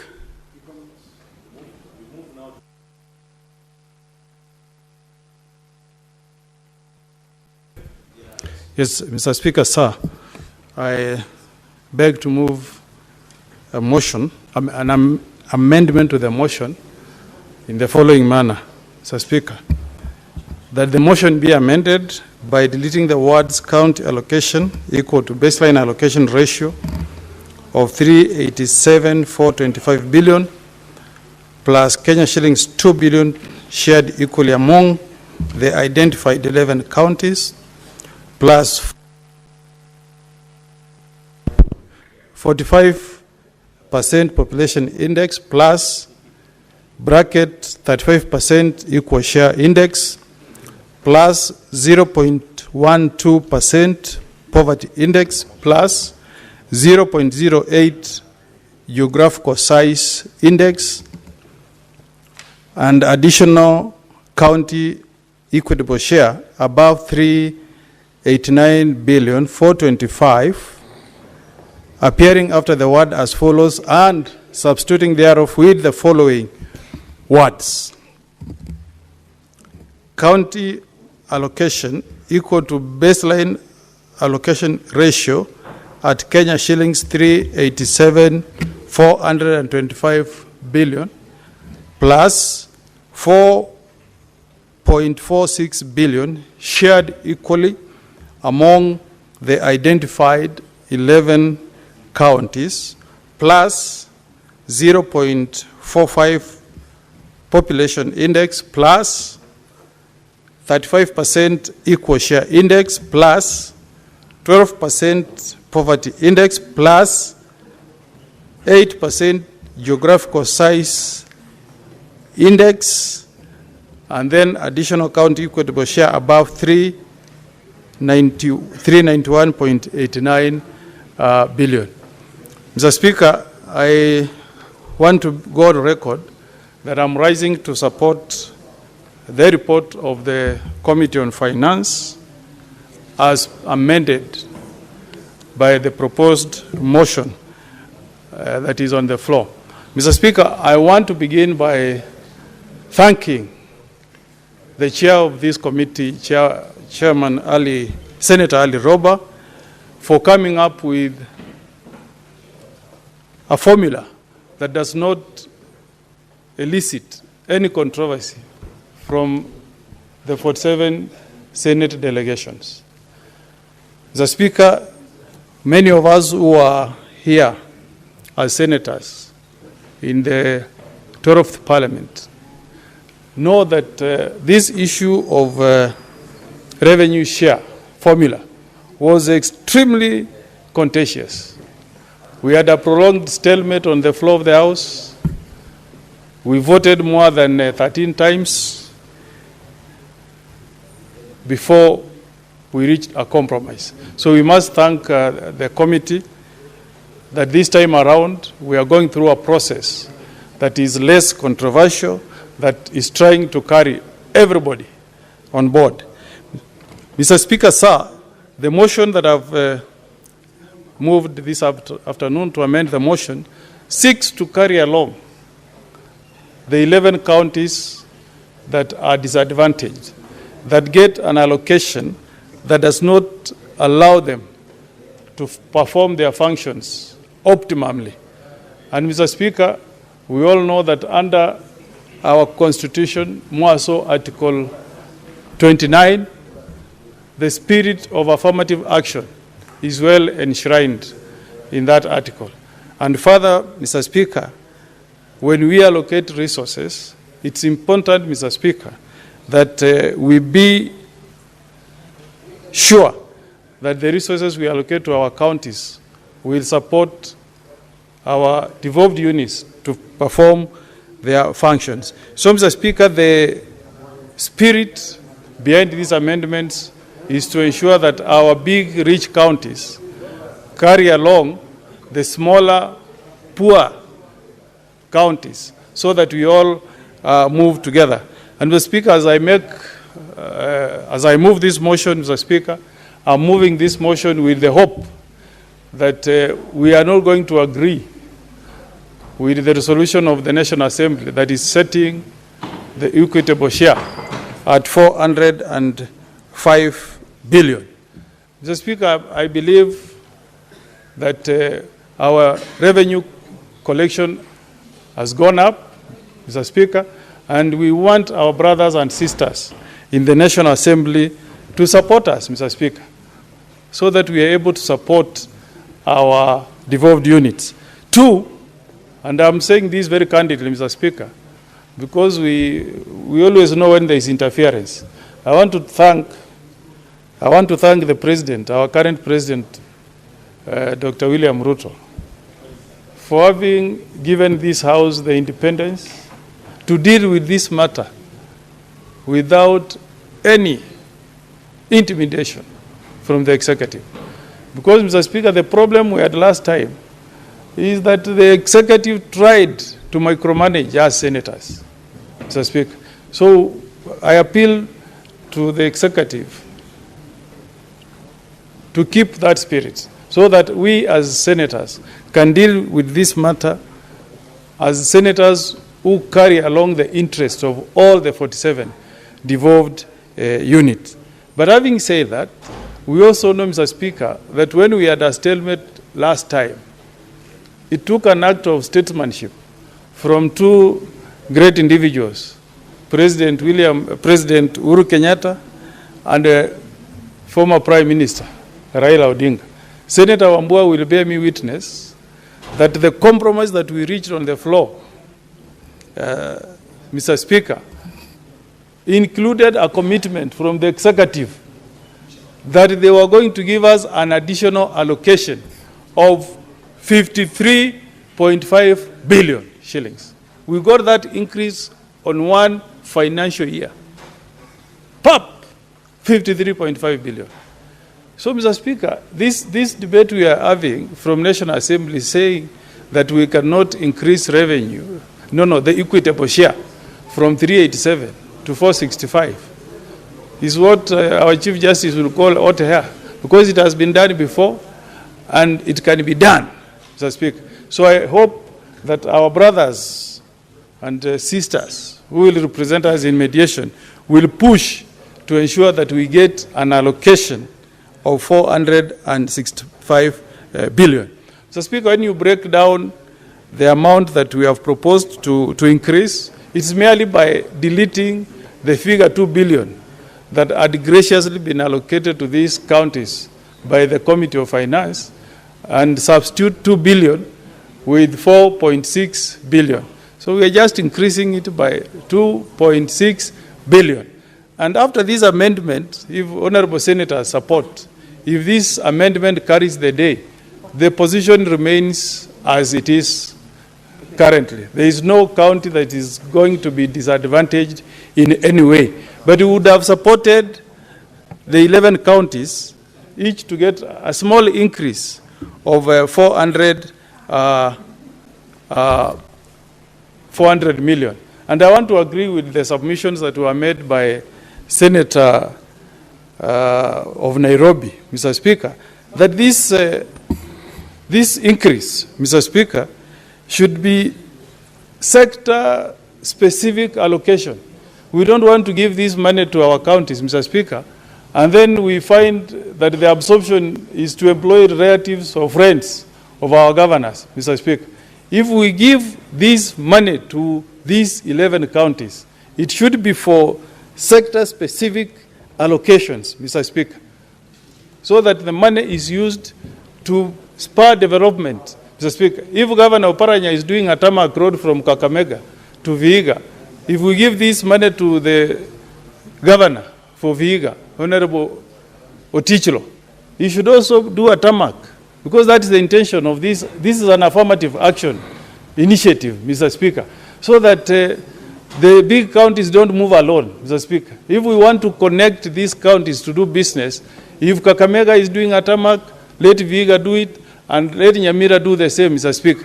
And I'm happy to report, Mr. Speaker, for comfort of this House, that the wars we have been seeing in Nyamira, because people may ask, if this money goes to Nyamira, which county assembly will appropriate the money? Is it the one called Mashinani, or it's the one that sits in the county headquarters?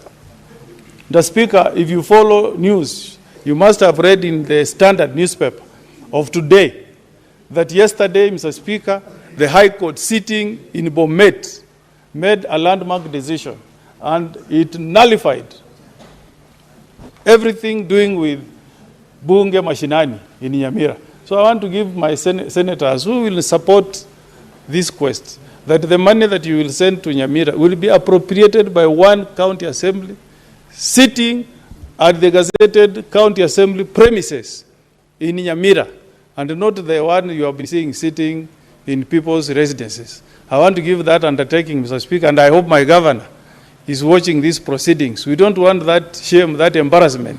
You know, yesterday when I heard that rumor that a judgment had come out clarifying where the assembly should be sitting, I requested this motion to be stepped down so that I deliver the good news to our honorable senators, Mr. Speaker, because we want, Mr. Speaker, this money to be used for the benefit, I emphasize, for the benefit of the people who reside in those 11 counties.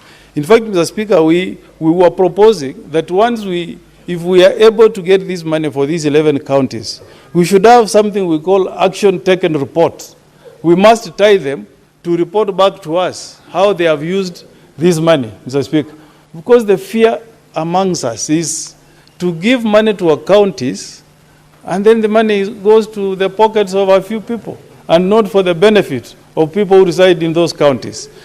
As I head towards concluding, Mr. Speaker, I want to also tell the senators that the people who enacted the 2011 Constitution had a lot of faith and trust in us elected parliamentarians. You know, Mr. Speaker, in India, when revenue is being shared between states and the union, the recommendation of the Finance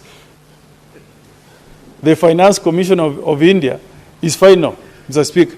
But luckily for us, Mr. Speaker, when Kenyans enacted our 2011 constitution, the last task of sharing revenue was placed in the hands of us, the elected leaders, Mr. Speaker. Even if you go to Australia, I think they call it the Commonwealth Grants Commission of Australia. Once they make recommendation on how money is to be shared between the union and the states, Parliament has got no say. But in this country, Mr. Speaker, under Article 215 and Article 215, CRA merely makes a recommendation. The people who have the last say, Mr. Speaker, is us, senators. So I want to appeal to our colleagues, all the 47 senators, to stand with your brothers and sisters from these 11 counties, Mr. Speaker. Imagine, Mr. Speaker, while my brother, Chair of Finance, Senator for Mandera, gets a cool 12 billion, our brother from Lamu gets 3.2 billion, Mr. Speaker. When you share with the Senator for Lamu, he tells you that money is barely pays salaries, fuels vehicles, if they are lucky to buy some medicine here and there, and it gets depleted.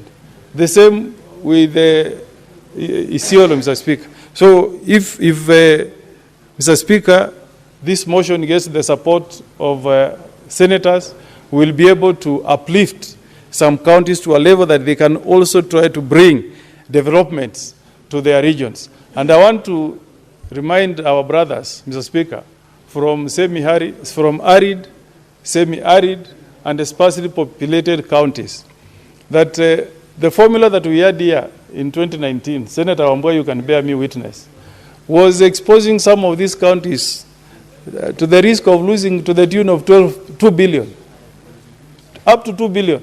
But, Mr. Speaker, because we recognized deliberately that we were elected not just to fight for Nyamira, but to fight for all the 47 counties, we stood with our brothers, Mr. Speaker, to ensure that nobody was disadvantaged with that third revenue sharing formula. So I'm also urging our colleagues here to stand with the 11 counties so that all of us 47 counties move together, the same spirit as senators who are here to defend devolution and to defend the functions that have been devolved to our devolved units, Mr. Speaker. In conclusion, Mr. Speaker, we also want to urge all the bodies that are tasked with ensuring that corruption does not get deeper roots in this country, to create confidence within our counties, Mr. Speaker. Those who misappropriate public money, Mr. Speaker, action should be taken, Mr. Speaker. We should see more people behind bars so that there is deterrence, Mr. Speaker. With those remarks, Mr. Speaker, I kindly ask the Senator for Elgeyo Marakwet to second motion. I thank you, Mr. Speaker. Senator Kisan William. Thank you, Honorable Speaker. Honorable Speaker, I arise to second the motion as amended, Honorable Speaker. Honorable Speaker, we want to thank the Finance and Budget Committee for its wisdom. I remember that basis, I was in the National Assembly with you, Honorable Speaker, and it was not easy for senators then to pass that particular formula because it was very divisive and basically it divided the country almost into two, Honorable Speaker. And in its own wisdom, as a retired governor, Senator Ali Roba came with a lot of wisdom to the Committee of Finance and Budget and sat, convinced his members, and also listened to the governors from the 11 marginalized counties and listened to us as senators. And this particular proposal to give 4.6 billion to the 11 counties is a good compromise basically to assist the 11 counties to get some resources to do some development, Honorable Speaker. In fact, Honorable Speaker, we are saying, as Senator Mgena has said, we need also to ensure when the House approves, we need to ring fence to ensure that the governors don't continue employing their relatives, continue spending these as recurrent, Honorable Speaker, so that at least the 11 counties will have a minimum of the 405 million, Honorable Speaker, that has been proposed to do something meaningful, Honorable Speaker. Honorable Speaker, in Elgeyo-Marakwet County, we have about 20 wards. And I was saying, if each financial year we take, say, 10 of our 20 wards, they are allocated 40 million, Honorable Speaker, they can do something good, reasonable in each of the wards. Because what touches the mwananchi on the ground, Honorable Speaker, is especially health. And if you go across the country, sometimes 2-3 weeks ago, Honorable Speaker, we went to Kilifi, we went to Mombasa and Kwale, and it is pathetic. In fact, the only count out of the 3 that we visited, Honorable Speaker, was Kilifi. Kilifi is the only one that had a good system working. They have a very good pharmacy system working, and they have, the people are doing well. But the other 2 was, I don't know what to say, Honorable Speaker. So, Honorable Speaker, we are asking our colleagues, begging our colleagues to help us. This is the time to stand with your brothers and sisters in these particular 11 counties, Honorable Speaker, so that devolution makes sense for these 11 counties, Honorable Speaker. I said sometimes early this week, Honorable Speaker, that these particular 11 counties, there is nothing that they've been doing much that you can see. You can go and visit these particular counties. You will not see anything. In fact, I was telling Senator Wambua, when you go to Machakos, you will see a big building. You will see tarmac. Kakamega, the CS of Baranya, when he was the governor for Kakamega, he did about 20 or 30 kilometers of tarmac. Even Viga, even Maraming is a problem because those resources are not there.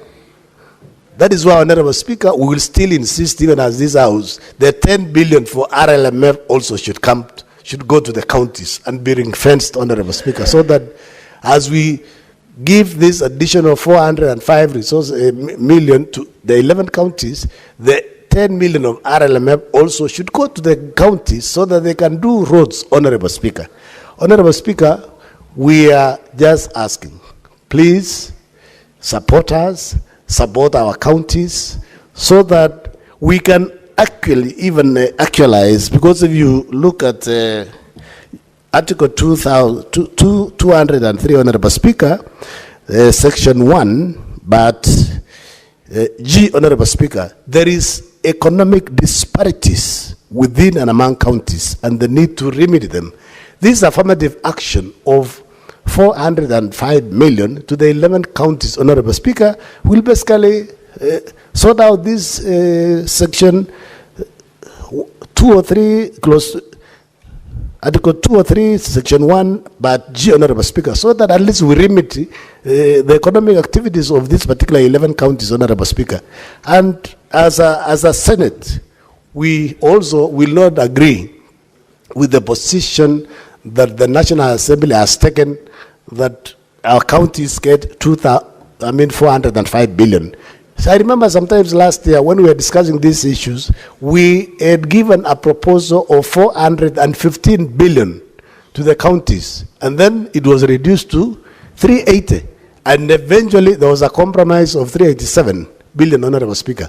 And now they want to move it marginally by about 17 billion to 405. Let us be firm, Honorable Senators, and stand with the 465 billion so that our counties, all the counties will move to 6 billion. And then eventually, Honorable Speaker, we also want to urge our colleagues in National Assembly. This particular revenue that will be shared between, from 2025, 2026, Honorable Speaker, is based on audited report of Auditor General for 2020, 2021. Why can National Assembly Public Accounts Committee, Honorable Speaker, fast track looking at this report so that we should be only a year behind? And if we are a year behind, we will not be crying about additional resources because we'll be pacing the revenue on the most recent. Honorable Speaker, because if you check the national government budget that will be read next week is 4.something trillion. And counties are getting 4 billion. If you calculate, it's less than 10%. And we are supposed to be getting basically minimum of 15%. So, Honorable Speaker, I beg to second and ask our colleagues, please sympathize with us, empathize with us, so that we may at least slowly develop our small and marginalized counties. I second, Honorable Speaker.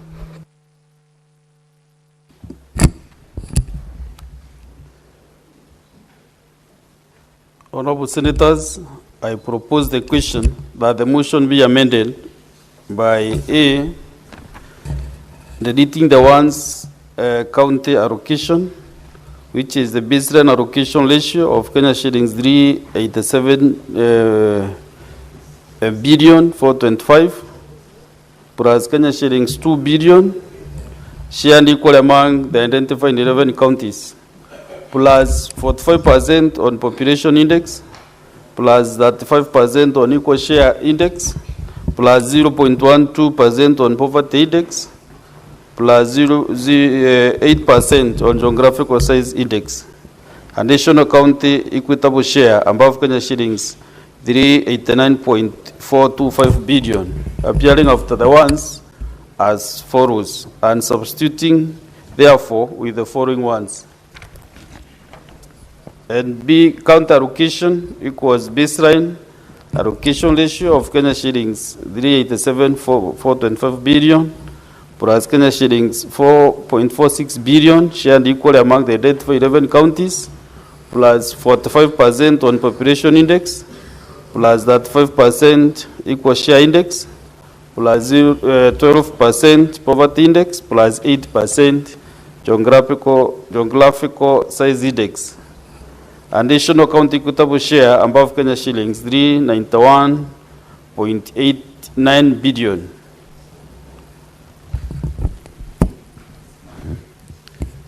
Therefore, now to invite senators to contribute to this particular motion, not to the original motion, to this amendment. You'll be contributing to the amendment moved by Senator Kongo. If you don't know, you did not get the import of the amendment, then I think we can benefit from the wisdom of the chair of the committee, who will be able to explain what had happened before and why now the amendment has come, and the consequences, Mr. Chair, to the amendment.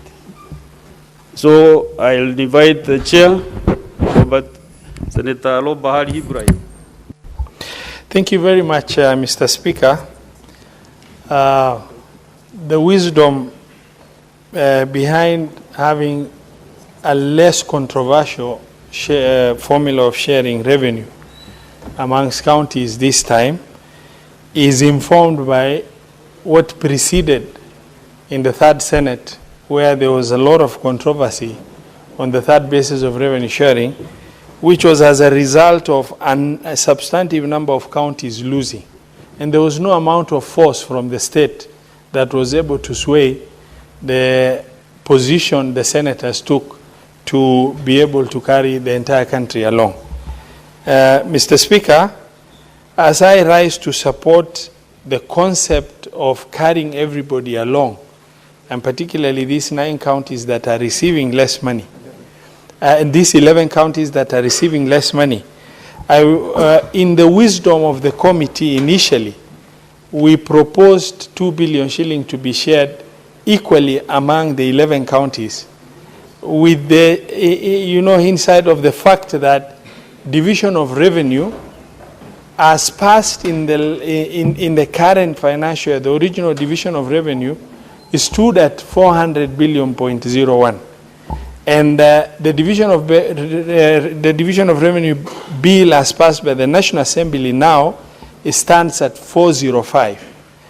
The Division of Revenue as passed by the Senate is 465, and we're heading for mediation. And it's important to reflect on the result of past mediation in terms of how much more money we were able to get. Honorable Speaker, one mediation chaired by yourself was only able to get very little amount in terms of increase in shareable revenue for counties. And the last one that we mediated, we were able to only negotiate from 385 to 387.425, which was only 2 billion, literally, in terms of an increase from the mediation. The only word of caution I want to throw in, so that we debate in the context of other realities that are beyond our control, such as the result that may come out of the mediation that has no guarantee. While we will push as hard as possible as senators to be able to get more money for shareable revenue to county governments, informed by the fact that the last meaningful increase on shareable revenue from the government was in 2020-2021. And now the cumulative increase since then is about 70 billion. We feel that maybe considering there is a new formula, it's the high time for us to push to get a little bit more. But then those are expectations.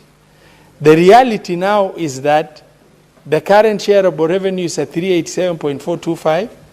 What was originally proposed in the DORA that was amended because of the circumstances surrounding the finance bill brought it down, from 400.01 to 387. And now National Assembly has proposed 405. In real sense, the increase on shareable revenue is just from 400 billion to 405. Now, what is proposed in this amendment is to get 4.6 billion to 11 counties, meaning if we hit the reality of hitting dead end on the negotiation or mediation between us, and that reality based on other past events takes us to the position of 405, then it means the entire shareable revenue that will have increased from 400 to 405 would have been shared between the 11 counties, and the other 36 may not have any much gain from the current shareable revenue increase. As I would like to caution my colleagues, the honorable senators, to be cognizant of this reality. The most ideal position was to share what is feasible now and be able to look at amending, what we needed to do at a time we would have realized a lot later. Mr. Speaker, these 11 counties have a challenge, and the proposal to carry them along is very noble. They need to be considered. On that principle, I believe with conviction the entire Senate is 100% on board. The degree of consideration, though, must be informed by the realities of what we can achieve from shareable revenue after mediation. And therefore, I just want to put that caution as the chair of Finance and Budget, so that as we carry everybody along, we also don't put the other 36 counties into grave disadvantage. Mr. Speaker, I submit. Thank you.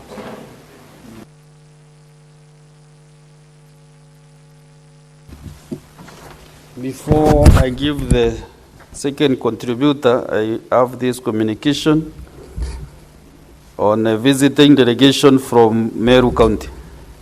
Honorable Senators, in the Speaker's Gallery, we have Mr. Anderson Mwiti Kadendo and Mrs.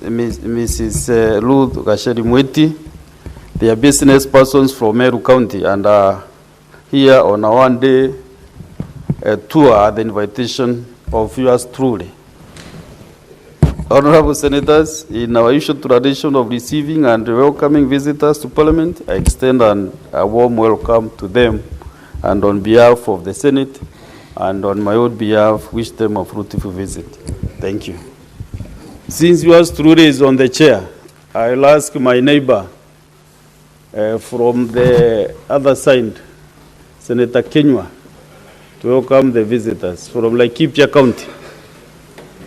Asante Bwana Spika, nataka kuungana na wewe kuwakaribisha wafanyabiashara waliobombea kutoka Meru na kuambia karibuni, na hivi ndivyo ambavyo spika wetu Kadhuri Murungi anavyofanya kazi, na ni mtu ambaye anafanya kazi kwa ustadi na kuendesha bunge hili kwa njia ambayo inafaa.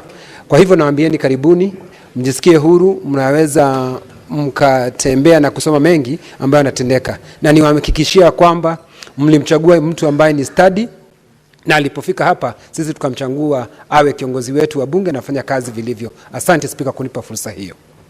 Asante kwa maneno mazuri. Senator Wambua Enoch.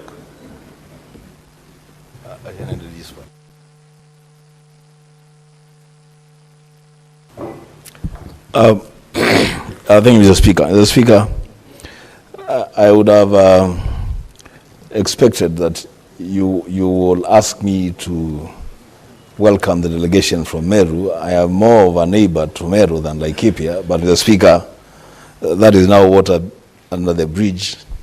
We'll deal with it. Mr. Speaker, next time I will give you that privilege. I thank you for the assurance.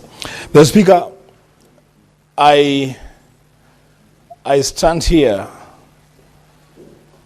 to make comments on the proposed amendment to the motion by the Committee on Budget.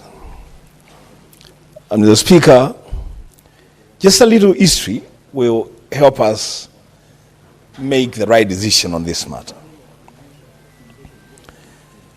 In the basis that we are concluding, the Speaker, the formula,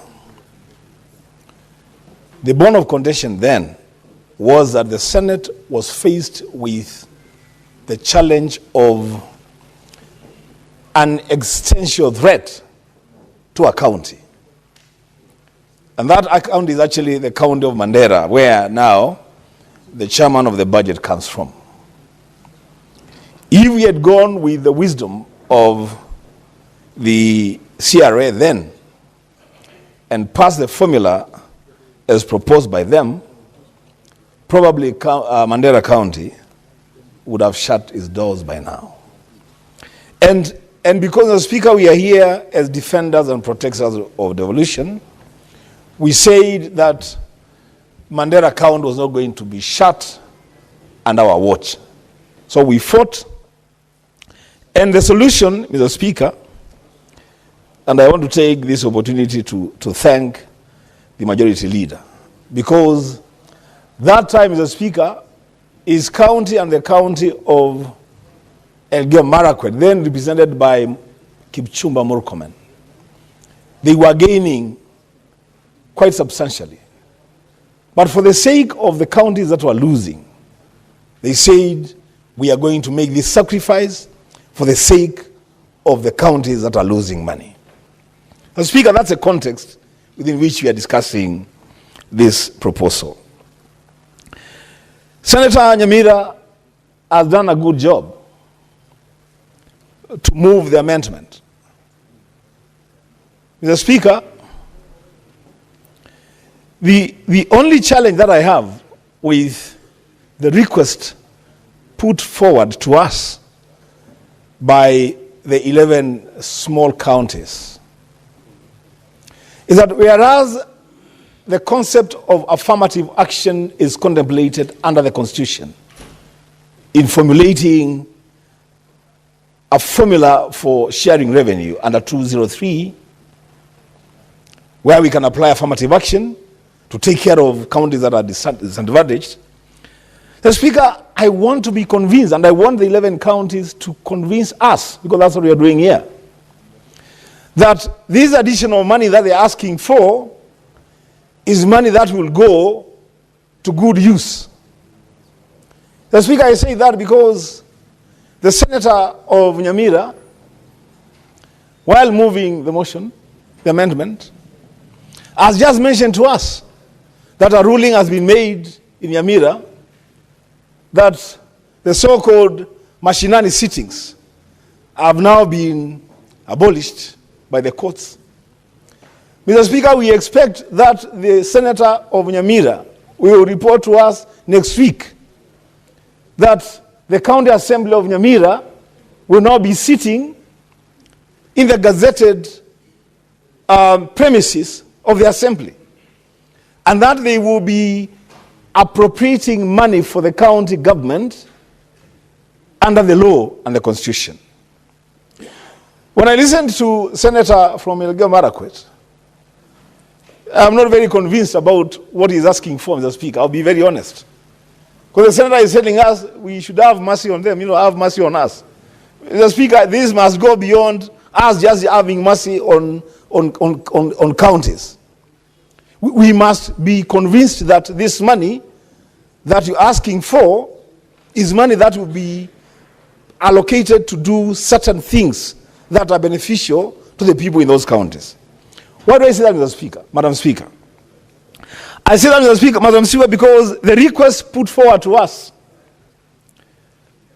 in this amendment is to allocate 4.6 billion Kenya shillings to 11 counties that, in the opinion of the senators from those counties, are disadvantaged.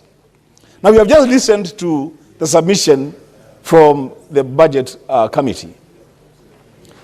Then, Madam Speaker, going by reality, the growth in revenue to counties is realistically just maybe 5 billion, considering what we passed in the last financial year.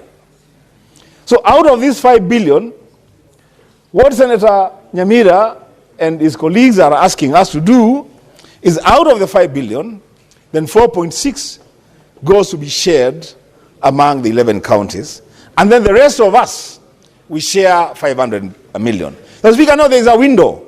There's a window for us to exploit, and we'll try to exploit it.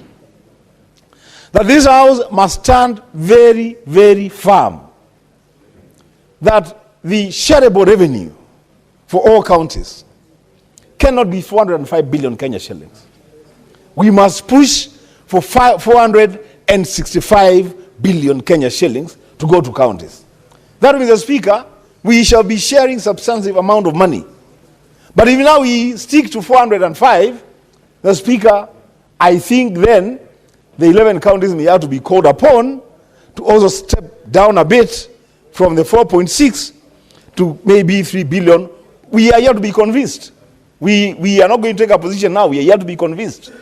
Madam Speaker, the other reason why I want to be convinced by this committee is that, realistically speaking, the 11 counties are asking to have a triple share of the equitable share to counties. And this is how. This is how, Senator Kenya. If you pay attention, you'll know how. Under the third basis, under 387 billion allocated to counties, that formula puts into consideration equal share as a parameter. So all of us under 387 are getting equal share from 387. All of us, all the 47 counties. Under the proposal brought to us by the committee, the 35% parameter, equal share, applies equally to all the 47. That's the second bite. So you're getting the first bite at 387. You are getting the second bite at the proposal is brought to us by the committee. And then you are also proposing an affirmative action of 4.6 billion, where that is not exclusive to the 11 counties. So basically you're saying the 11 counties should get equal share allocation 3 times in one formula. I'm not saying there's something wrong with it. I'm just saying we need to be convinced that this is the direction that we want to take. Lastly, Mr. Speaker, Madam Speaker, the wisdom, I guess, of the committee is that whatever we do, no county should lose any money. At least let's begin from there, that whatever it is that we do, there is no county that should lose any money. And the committee had proposed 2 billion Kenya shillings as affirmative action for 11 counties. If we push, and I'm told, Madam Speaker, I have not confirmed, but I am told that my name was seen somewhere, the member of the mediation committee. If those of us who will sit in the mediation committee are able to push for at least 450 billion to counties, then 4.6 billion is money that can really go on to counties as affirmative action for the 11 counties. But, Madam Speaker, I want to conclude by saying this. The solution to the impasse that we had in the previous debate on the third basis was not a discussion and a debate on this floor about what formula we are going to use, but it was the amount of money that we are going to be sharing. And I want to urge my colleagues that yes, even as we discuss the formula and the parameters and the affirmative action, our eyes should be trained on the amount of money that we are sharing, all of us, the 47 counties.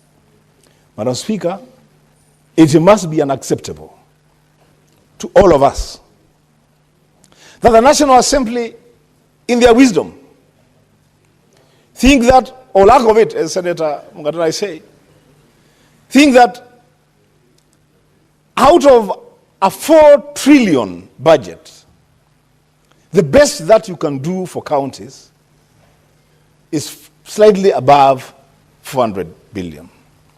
Madam Speaker, we must reject that move by the National Assembly and reject it loudly, not quietly, in every space available to us.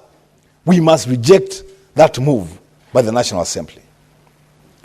I don't know what it is that the National Assembly asks against devolution. I don't know what it is, Madam Speaker. You know, these leaders behave as though they are residents in counties who belong to governors and senators, and then other residents in the same county who belong to members of the National Assembly. It's a very funny thinking, Madam Speaker, that we are fighting for the same people. We are fighting to devolve resources to the same people. And I said here the other day, Madam Speaker, and I want to repeat, that the provision, the constitutional provision, that at least 15% of the money should go to counties, 15% is the lower limit. In fact, there is no lower limit for the money that should be going to the national government. So we could as well even take 85% of money to counties and 15% to the national government. That's what it is. We should not look at 15% as no, that is the upper limit. You know, once they get 15%, we are being told whatever you do, don't give less than 15% of monies to county governments. Madam Speaker, with those remarks, I will sit and wait to be persuaded by the 11 counties, but I stand on the principle that every county in this country must benefit equitably from the formula that we are going to agree on. Madam Speaker, I submit. Majority Leader. Oh, sorry. Sorry, Madam Speaker, can I use...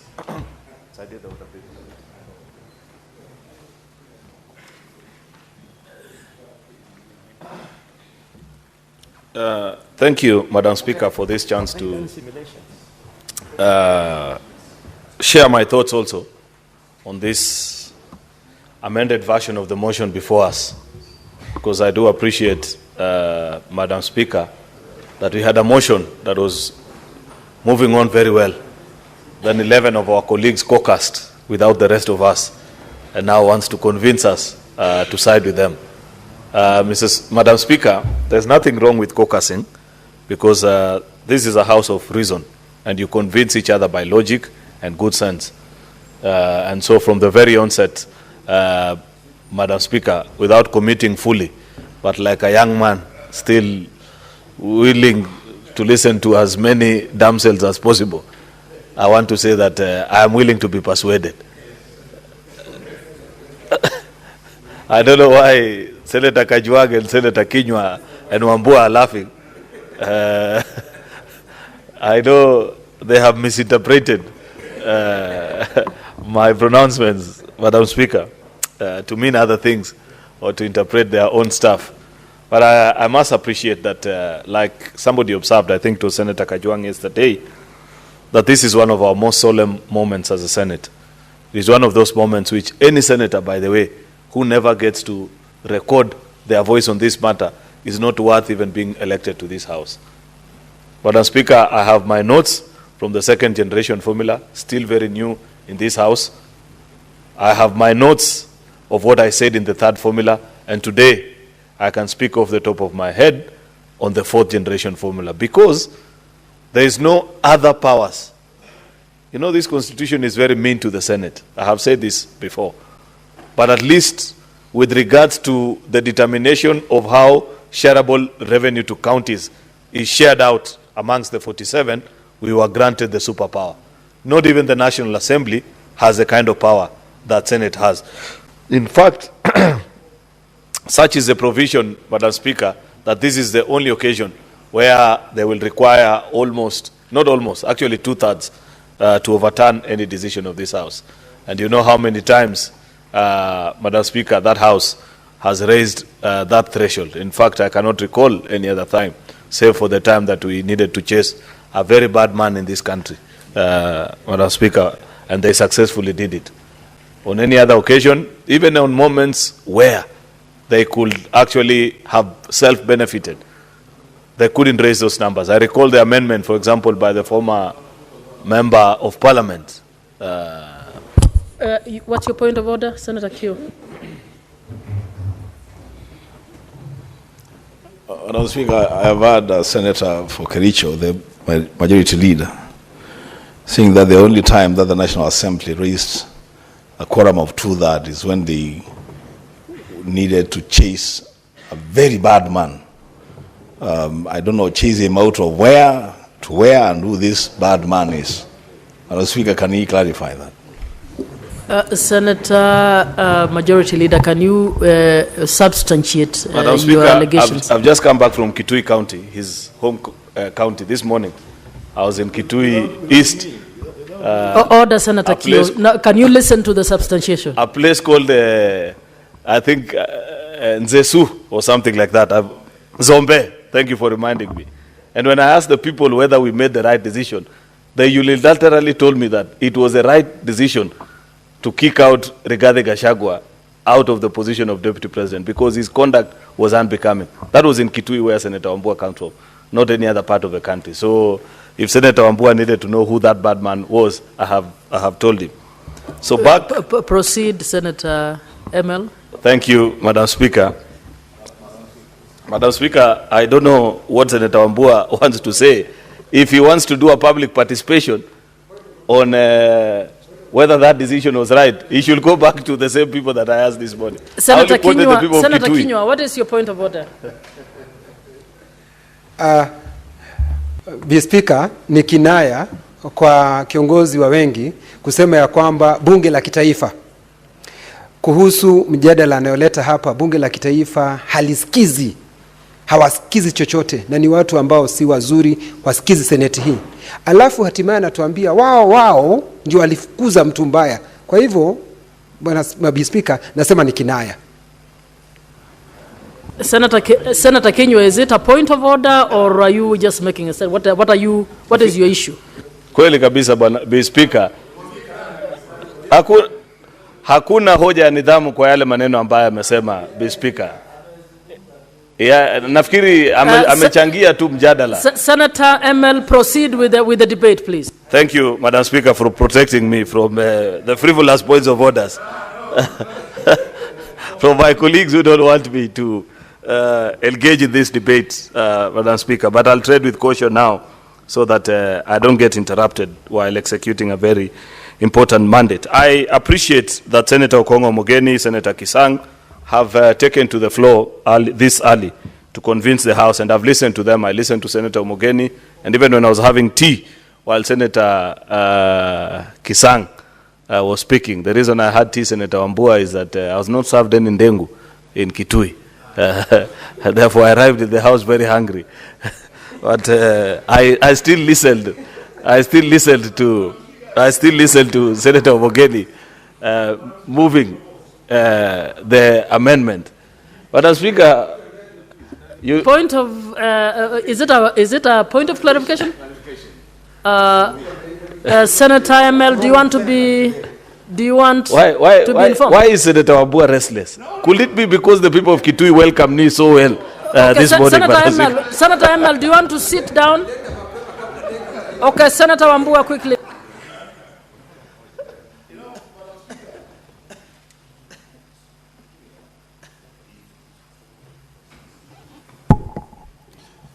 You know, Madam Speaker, I would have wanted to let the majority leader to just get away with this. But for a second time, he has said he was in Kitui. Madam Speaker, the tradition in this House, and he is the originator of that tradition, we don't go to senators' counties without, one, informing them, and secondly, them accompanying us.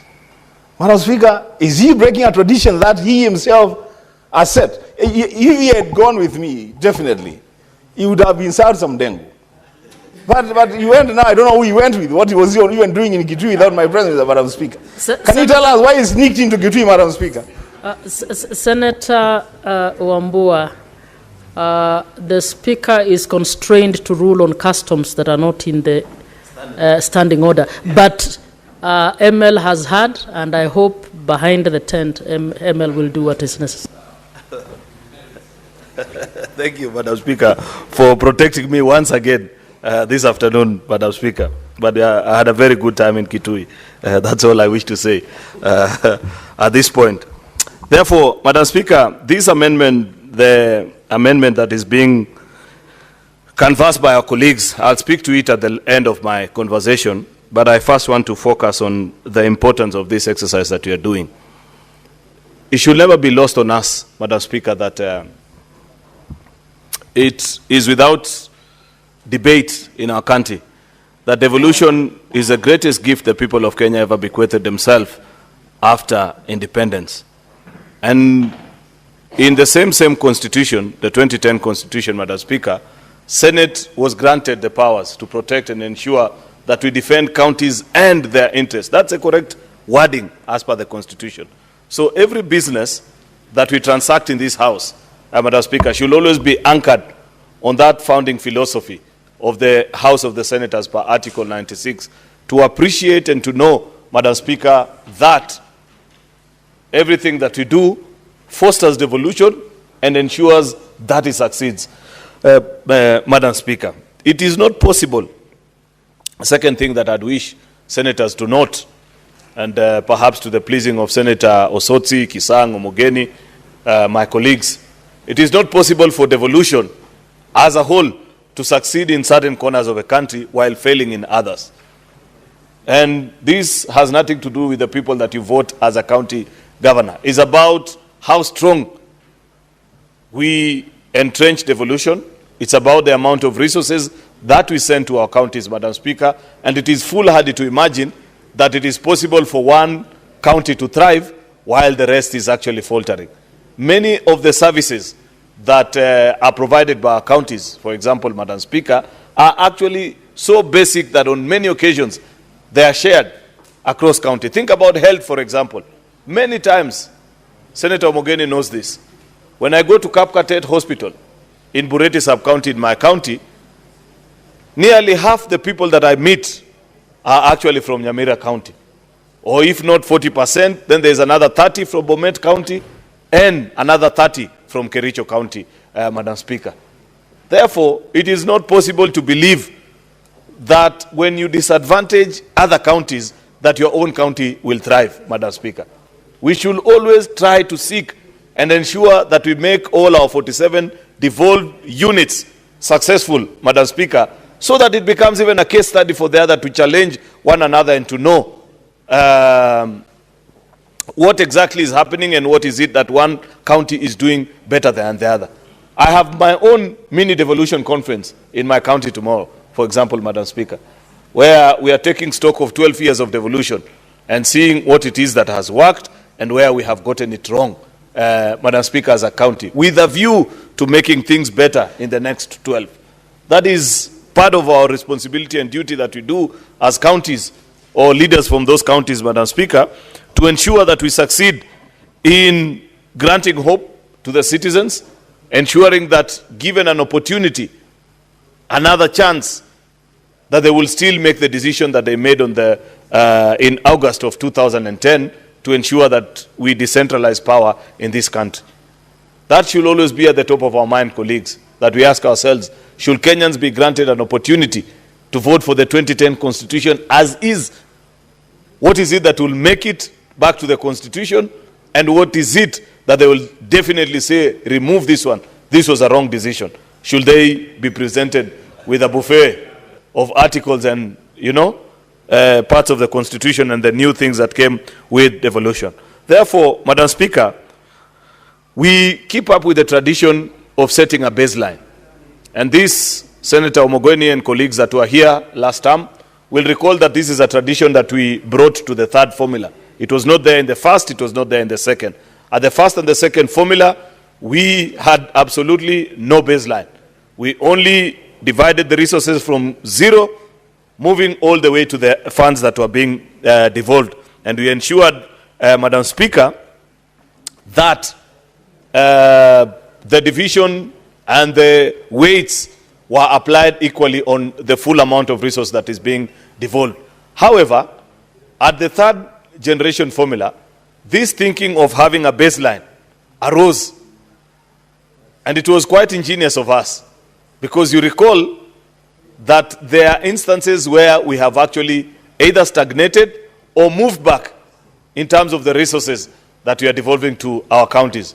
And it is this proposal, ensuring that you have it in the formula, that at the very minimum, should anything happen, it is not possible to devolve less than 387 billion to the counties, plus all these other billions that are over and above it. I am a firm supporter of the baseline allocation ratio, Madam Speaker, because it ensures that what counties had already secured and the basis upon which they had done their budgets for the previous fiscal year. Like now, we are doing this, and this is the month of June. Counties are also working on their budgets. CECs are just about to read the budgets before the county assemblies. County assemblies are actually finalizing on all the proposals and the plans. And the question at the back of their mind is, what is likely to come out of this discussion and mediation exercise between the Senate and the National Assembly, Madam Speaker? To guide them, at least, at the very least, they are certain that given the formula that the Senate is discussing and the use of this baseline ratio, Madam Speaker, they know an amount, there's a particular amount below which they cannot get. And therefore, I am a firm believer in ensuring that that which we had already agreed upon, we should not move below it. And even those of us, or those that will be in this House, Madam Speaker, when Senate considers the 5th and the 6th and the 7th generation formula, I hope they keep with this tradition, Madam Speaker.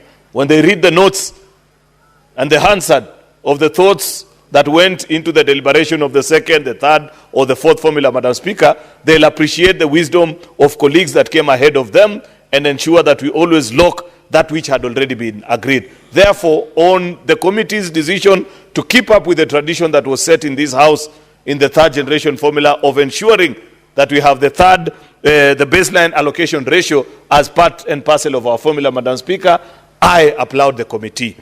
I move to the second thing, Madam Speaker, the population index, and we are using the 2019 population survey. I think I had somebody, I don't know if it was Senator Sifuna or who, yesterday make a comment that what is going to happen to parts of that particular exercise that has been challenged in our courts of law, Madam Speaker. I guess that is for others to determine and other competent institutions.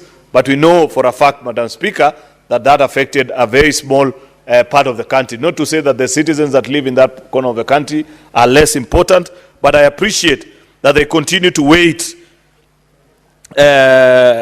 population index at 45%. It's a fairly huge figure, but we must appreciate that at the end of it all, when all is said and done, Madam Speaker, these services are being sent out to people. Therefore, any county that is densely populated, such as a county that I come from, this county of Senator Moses Kajwang, where we just come from after Madaraka Day, Madam Speaker, with all the energy that they have, and all these colleagues that come from densely populated counties, Madam Speaker, are not disadvantaged, because we must appreciate it. All these so-called devolved services, Madam Speaker, are actually a factor of human beings. If you have more people in your county, then you need a higher percentage of resources, Madam Speaker, to ensure that you deliver drugs in hospitals, you're able to pay health workers, you're able, Madam Speaker, to employ agricultural extension officers. Therefore, I am a firm believer in the weight of population being still maintained as the highest. Actually, if you study, it has been granted the highest weight at 45%, Madam Speaker. I know there are connotations here and there, because at the heart of the debate last time when we did the third generation formula, Madam Speaker, there was a conversation about counties that are least populated. And in fact, people, including leaders in this House at that particular time, made certain remarks that were considered offensive to counties with a smaller population. But I still insist, Madam Speaker, that in the same way that our colleagues from smaller sized counties are asking us to bear with them, they should also bear with us with regards to the weight allocated, Madam Speaker, to population as a factor of the formula. It's extremely important, because services are actually a factor of the number of human beings that live in a particular county. Number 3, Madam Speaker, is poverty index. This is where I disagree with our committee. And I said it when we had our amendment here, that part of the reason we want our counties to succeed is that we hope that they will learn from the national government, copy the things that have succeeded in the national government, and also learn from the mistakes of the last 60 years with regards to how we have managed the economy and this country, and all the 5 administrations that have run this particular country, Madam Speaker. Poverty index is important because it addresses the issue of marginalization and counties that have been left behind. But let's face it, 15 years into the devolution cycle, we should begin to motivate counties actually to be inculcators or hubs of growth, Madam Speaker, where counties that we notice good fiscal effort that eventually translates to growth, Madam Speaker, there should be a percentage of it going to reward. Actually, when we had our breakfast meeting with CRA last time, Senator Moses Kajwang, if you recall, there was a big debate that you are rewarding actually bad habits. And they argued and said it is through disenfranchisement and decisions that have been made over the last 50 years. And we said, okay, that's fine. If you want to give the weight of poverty index at 18%, at least shave 2 or 3% to motivate counties that are doing better, so that they earn from a kitty, and knowing that if your fiscal prudence is worth being emulated by other counties, Madam Speaker, you should be rewarded. Fiscal discipline, Madam Speaker, is the number one thing, the number one threat actually of our county governments and the success of devolution. So long as a county government continues to spend more than half of their resources in paying salaries, Madam Speaker, they will continue to score high on the poverty index. then you want us to wait them and grant them this amount of resources, Madam Speaker. I disagree with the committee.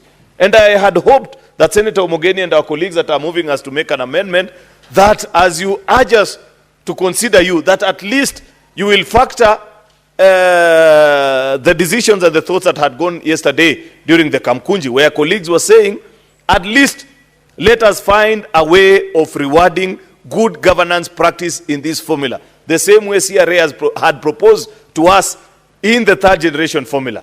Fiscal effort was being rewarded. Counties that get good certification out of audit reports, Madam Speaker, were being rewarded because you are actually encouraging counties to grow. Counties that meet their targets on on-source revenue, Madam Speaker. Counties that budget and maintain a balanced budget. Counties that observe, Madam Speaker, their pending bills and ensure that they are within the reach and they are manageable to levels that are prudent, Madam Speaker, are the counties that in the next 5 to 10 years you will begin to see growth. The county gross domestic product of those counties will begin to edge over others. It will be possible for the people of Siaya to see the difference with the people of Homa Bay, for the people of Bomet to see the difference with the people of Kericho, based on the decision they have made the last 20 years or so, Madam Speaker. If we don't motivate our counties and set the criteria upon which, Madam Speaker, we reward county governments that perform better, then we are being unfair to the country, Madam Speaker. That is a mistake that was made. We are actually in a World Bank program. Many times we come to this house, Madam Speaker, Senator Omogeni is pleading to inform me. I do not mind, Madam Speaker. Senator, well, you need to speak, to ask for the opportunity, and then you are granted, isn't it? Yeah, sorry, I just wanted to inform my majority leader. The point is making about rewarding counties that experience fiscal responsibility, that in India, 2.5% is reserved for that effort. So I just wanted him to note that there is a jurisdiction called India that gives a lot of regard to fiscal responsibility. They actually call it fiscal responsibility and the tax effort, yes, meaning on source revenue. So I fully agree with you. Very good information which you need to use, Senator Omogeni, because you are the owner of this amended motion. Shave this poverty index from the proposed, what is it? What is the percentage? I'm trying to, 12%. Let us have it at 9 or 10.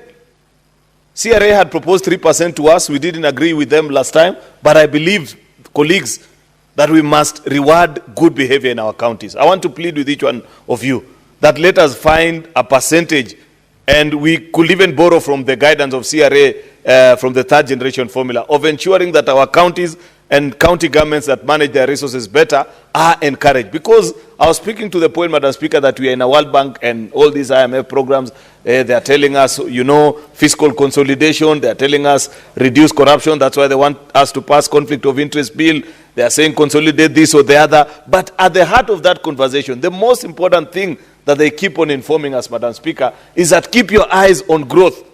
If growth becomes your primary target, it answers all these challenges.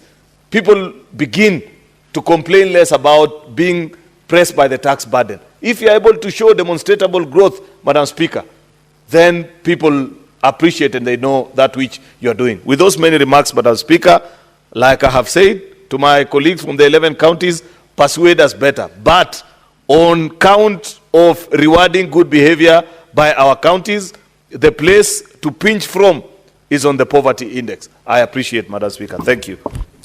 Senator Kajwang, and for the senators who will be speaking, remember we are discussing the amendment motion. Thank you, Madam Speaker. Madam Speaker, I spoke to the main motion, and I'm glad to speak to the amended motion. Madam Speaker, let me start with the good news. The good news, and Kenyans and the residents of the 11 counties should know, that the 11 senators coming from these 11 counties have so far convinced the Finance Committee and this House to ring-fence 2 billion Kenya shillings towards their counties, to be shared equally.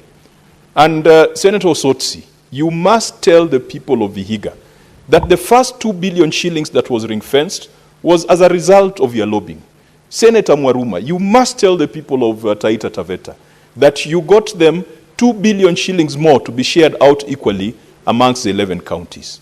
On that, I must congratulate the 11, because what brought them together were not geographical features or political commonalities, but the desire for their people to get more resources.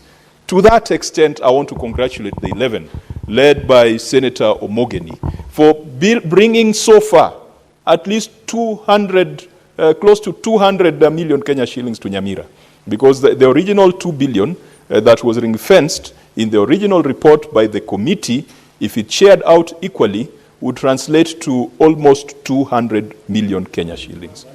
181, which is not small money, Madam Speaker. 181 is capable of building probably 90 ECD classrooms. And if you make them ECD centers, you can have as many as 50 ECD centers. That is not small money. And the voters, the people in these 11 counties must know that their senators are here, they are robustly working hard to ensure that they get more resources. Madam Speaker, there's a little bit of a problem in the proposed amendment. Remember, Bob Marley said, give them a yard, they take a mile. We have given them 2 billion. They want 4.46 billion.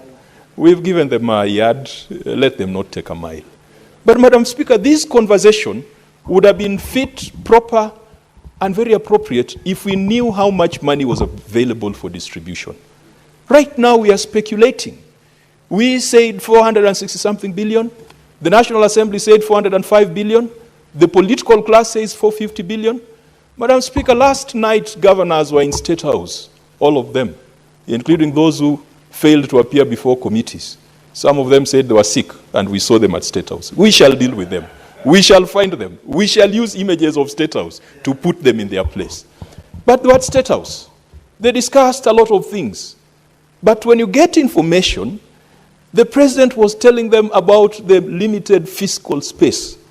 The president was doing a soft launch on 405 billion. Madam Speaker, we'll be here fighting as a Senate for 450 billion, but our principal customers, who are the governors, have already been softened to accept 405 billion. Madam Speaker, this is a house where no one can take me to court for what I say here. The argument is as follows. You see, we in the broad-based wing of ODM are saying 450 billion, nothing less. And so the calculation is simple. 405 billion in DORA, and then increase conditional grants to 45 billion. You have 450 billion. My deputy party leader will not reject that one, because we said 450 billion to counties. It can go as equitable share. It can go as conditional grants. Ladies and gentlemen, this debate, if this formula does not sit on the critical path of DORA, I want to encourage the leadership and the 11, the gallant 11, and the finance committee. Let us shelve this debate. We see how much money we have. And then we have these clever arguments when we know what is on the table. Madam Speaker, if we have 405 billion on the table, then 4.46 billion is taking a mile from a yard. If we had 450 billion, then we don't even need to ring fence, because automatically all of us are going to benefit. It would be like a rising tide that lifts all boats. Everyone is going to get more than 6 billion Kenya shillings. Madam Speaker, I believe this is a premature debate, and if we are going to commit ourselves today, then even us from the other 36 counties will be asked why we were not as gluttonous as Senator Mwaruma, why we didn't fight for our counties to get more. But for our counties to get more, it means other counties are getting less. And that is not the concept of equity that this House is out to advance. Madam Speaker, now that the debate is with us, and I've said it would have been neater to first conclude DORA, but allow me to say the following. The money that goes to counties is not just the equitable share that we appropriate or we approve through DORA. We also have the additional allocations that we send to counties.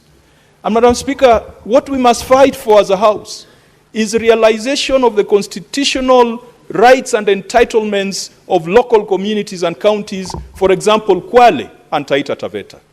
Mineral royalties. Kwale was supposed to get close to 1.7 billion or maybe 1.2 billion Kenya shillings from mineral royalties. Every Kenyan knows that Base Titanium has been digging titanium from Kwale and sending to China or to other markets or to Australia, wherever it is. Kwale has never received a cent out of mineral royalties. Taita Taveta, Madam Speaker, has a lot of critical minerals in the soil. We should be pushing for realization of that revenue rather than fighting over whether to ring-fence 2 billion or 4 billion. Madam Speaker, we should also be looking at on-source revenue. One of my best counties in terms of fiscal responsibility is a county represented by Senator Kinyua. And Madam Speaker, out of Laikipia, we have seen some good success stories. I hope it will be sustainable.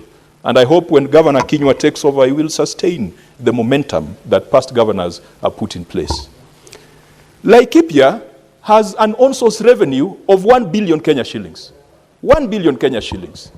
And they're calling themselves a small county. Why are you calling yourself a small county if you can generate 1 billion Kenya shillings in on-source revenue a year? The same as Homa Bay, the mighty Homa Bay. Madam Speaker, so why would we say that we need these counties to get 6 billion when Laikipia is already having 6 billion? One of the most creative proposals that came to this House was a proposal for an infrastructure bond that was brought by Laikipia. They had figured out the projects they wanted to do, they knew how much it was going to cost, and they knew how they were going to finance it, because they had on-source revenue of about 1 billion. So they could focus in the future that given 4 or 5 years, they could go to the markets and borrow 5 billion or 10 billion Kenya shillings, and they knew how they were going to repay it. Those are the avenues we should be encouraging these counties to pursue. Madam Speaker, I feel very pained on behalf of Senator Omogeni. Already he has convinced us to ring-fence 2 billion. Already. 187 million is going to Nyamira. Whether they have 2 assemblies or 3 assemblies. Already he has convinced us. Whether the governor has a degree or not, already he has convinced us. Whether the governor is doing a good job or not, already he has convinced us. But Senator Omogeni, I would be very hesitant to give you a further 200 million shillings. For it to be spent by 2 assemblies, some sitting under a tree and another one sitting in somebody's residence. Madam Speaker, I will not accept. Senator ML, what's your point of order? Nyamira is my neighboring county, just same as Homa Bay. We share a border. Therefore, allow me to speak on their behalf when their senator is faced with a difficult situation of retorting back to Senator Kajwang and therefore push him further away from his amendment and defending the rights of the people of Nyamira. Is it in order, Madam Speaker, for my good friend Senator Kajwang to disparage actually the entire people of Nyamira based on their conduct of some of their leaders? We have been in this House, Madam Speaker, when there have been bad habits, including from Homa Bay County. They used to have a governor who, when it came for time to appear before PAC, Madam Speaker, he will put on some specs and says he's not seeing the figures well. Madam Speaker, that never, even with that, Madam Speaker, we never denied Homa Bay funds, Madam Speaker. So I want to plead with Senator Kajwang that he can pursue his point without having to disparage an entire county. Madam Speaker, I thank you. Senator Kajwang, do you want to retreat a little on the comments you have made? Madam Speaker, that motion was before the House just 3 weeks ago. And it was brought by the Devolution Committee and a committee of the House. And Senator Omogeni again moved an amendment to that motion. But Madam Speaker, I think the point is that they are bad habits. And I agree with the majority leader. That Senator Kajwang, what you're explaining to ML is that Senator Kajwang did not speak about the entire people of Nyamira. Correct. He spoke about 2 assemblies, and that is factual. Yes, thank you, Madam Speaker. Because the interest of counties and their government is sometimes different from the interest of their governors or the interest of their leaders. And our job as a Senate is to defend the interests of counties and their governments rather than the interests of their governors. Madam Speaker, the fiscal responsibility measure, I would be happy to approve this amendment if I was convinced that there was a way we are going to reward good behavior and we are going to punish errant behavior. If we don't have that option in this formula, I will be very hesitant to give much more money to some of the counties here. Isiolo is on the schedule of the 11 counties. Madam Speaker, Isiolo, I said in the substantive debate, is not a small county. Isiolo is designated as a capital and the center of gravity of Kenya. So you can be a big county, but with a small leadership mindset at the top. And that's what makes you look like a small county. And Madam Speaker, I would be very hesitant that if a county like Laikipia, which I've described to be very fiscally responsible, was to get 400 million more out of this formula, that even the irresponsible ones will be getting the same amount, unless we had a formula for differentiation. Madam Speaker, we must increase the pie, because if it's 405 billion, then we will be confirming to those who think that the Senate is also playing small. We have the opportunity, we have the instruments, we have the duty to ensure that we support devolution, and that support is through increasing the allocation to our counties. Madam Speaker, when we talk of 450 billion, we are not saying go and take the budget from State House. We are not saying go and get the budget from the Deputy President's empowerment programs. We are not saying go and get the budget from the national security.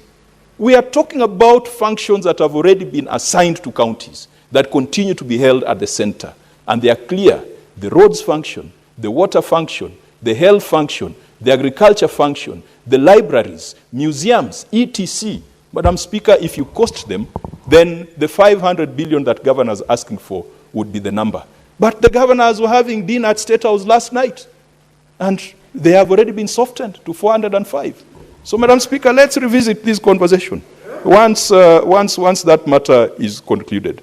The danger we run, Madam Speaker, is that today you have a caucus of 11 counties. I don't know what unites them, because they are not neighbors, they are not culturally coherent, they are not small, because some of them have got very serious leaders in this house. I think what unites them is their hunger for more money for their people. And there's nothing wrong with that. There's absolutely nothing wrong with that. That is why you came to Nairobi, to fight for your people. But, Madam Speaker, the risk is this. Tomorrow, Senator Eddie Okech and I will move an amendment as a caucus of blue economy counties and say that let us ring fence a further 4 billion to the 11 listed blue economy counties. Secondly, the third day, counties with a high HIV prevalence, high HIV burden, which was softened through USAID and American aid, it has fled. We could bring a legitimate argument on the floor of this house, and we could say there are 5 or 6 counties that have high HIV prevalence and the data is there. And we say ring fence 5 billion to help us put in place interventions following the flight of American aid. Next, you will have another caucus of counties affected by desert locust. And they will tell you that the desert locust is coming this year. And so Senate ring fence another 2 billion. The additional 17 billion will have been ring fenced to special caucuses and special lobbies. And Senator for Kakamega will have nothing to say unless he's going to build a caucus of bullfighters or a caucus of maize consumers, so that they say they also need another 4 billion shillings to be ring-fenced for them. Madam Speaker, even though this is a legitimate route to legislation, it is a dangerous route of legislation because it is no longer law-making, it is deal-making. Madam Speaker, I would support the original 2 billion ring fence. Senator Kajwang, do you want to be informed by Senator Mogeni? Yes, I would like to be informed. Yes, Madam Speaker, I just wanted to inform my good friend, Senator of Omabe, that the reason why we have put 387 as the baseline is to save 8 counties that we are going to lose money, including, Madam Speaker, a county that is at the risk of losing 2.2 billion if we go by the formula of, no, by the formula of the committee without using 387 as the baseline. So affirmative action has already been incorporated in the formula by putting 387 as a baseline in order to save 8 counties from losing. And Nyamira is not one of them. But we are accepting that baseline collectively as 47 senators to protect the 8. So the 11 caucus is also another affirmative action to protect the ones which are at the bottom, because the 8 that are being protected are at the top. So this concept, I just wanted to inform the senator that the affirmative formula is already in this particular formula. Madam Speaker, I hear the senator. I might want to make a further amendment, and I think I'm going to file a further amendment that of the ring fence 4.46 billion, we amend it to include 12 counties, to include Homa Bay County. And therefore, I will be very happy to report to my people that I've delivered some 400 million. But let me conclude by saying this, Madam Speaker. If we are honest with each other, the third generation formula, which split this house right in the middle, held harmless the so-called small counties, because we froze 158 billion and said that 158 billion was not going to be subjected to the new formula.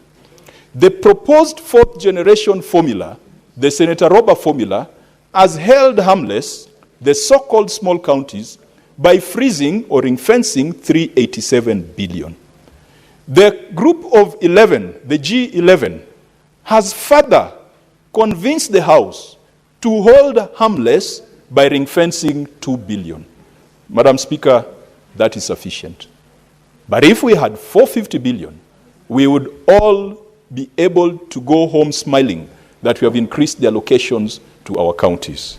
Madam Speaker, let us also think about not just the conditional grants, let us think about the equalization fund and look at how it's distributed amongst these counties. Some of these counties have had historical cases of marginalization, and so you might find that there is a bigger allocation of the equalization fund to mitigate some of these shortfalls that we are talking about.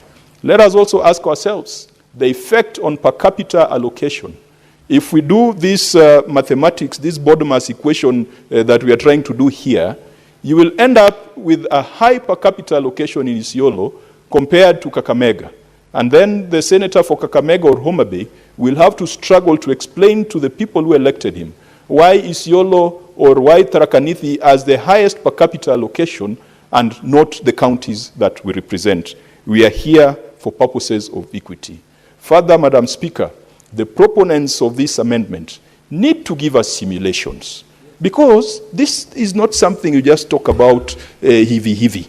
You need to tell me that if you move from 2 billion to 4.46 billion, therefore Homa Bay is losing 100 million or is gaining or is holding constant. Without that visibility, Madam Speaker, it would be extremely dangerous for any senator in this House outside the group of 11 to support this amendment when you do not know what impact it's going to have on your county.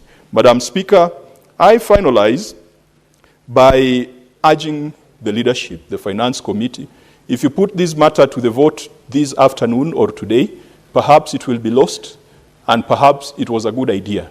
But let's first understand how much money we have at our disposal. And to the governors, you cannot use this Senate only when it is convenient.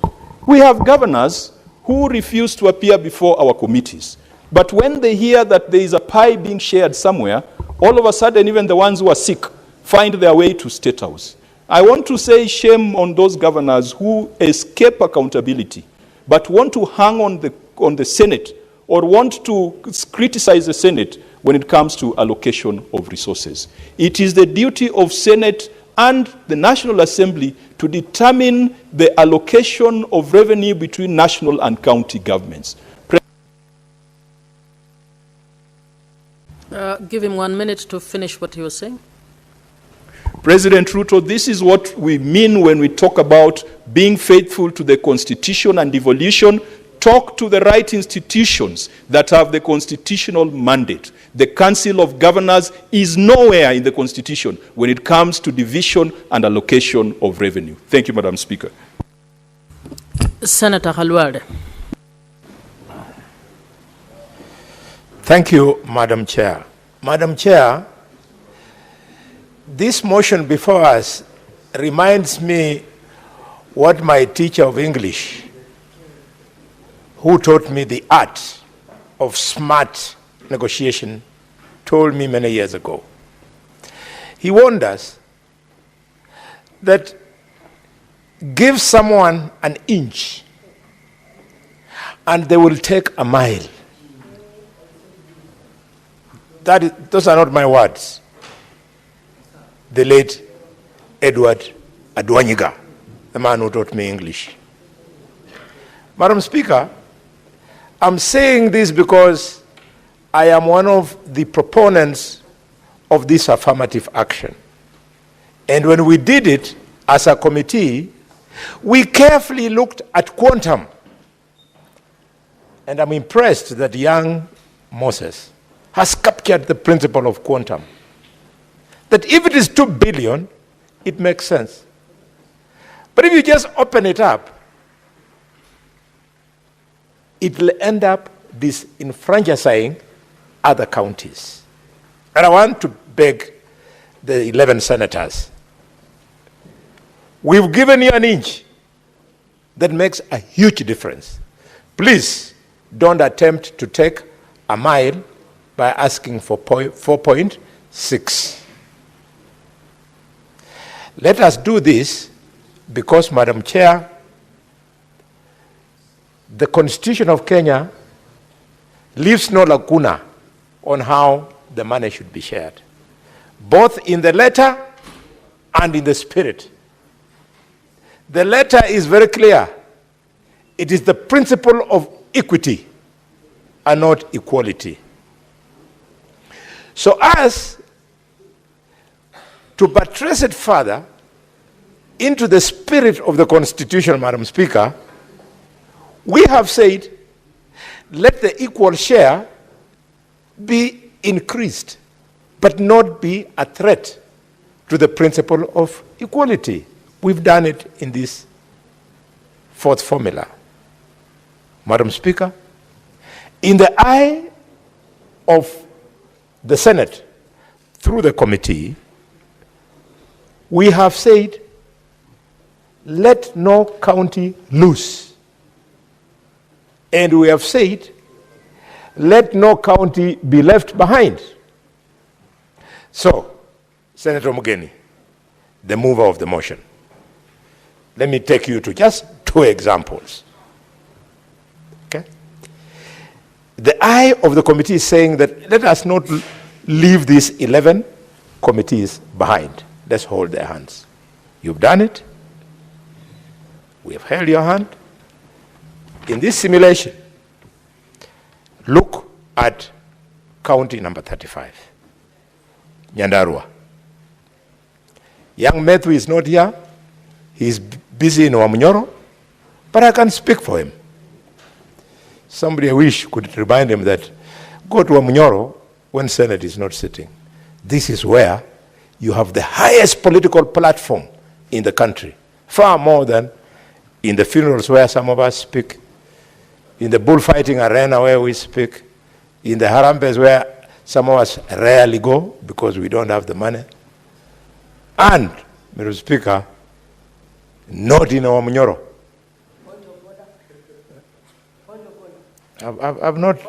I have not touched you. What is out of order? What's your point of order, Mundigi? Senator Mundigi, sorry.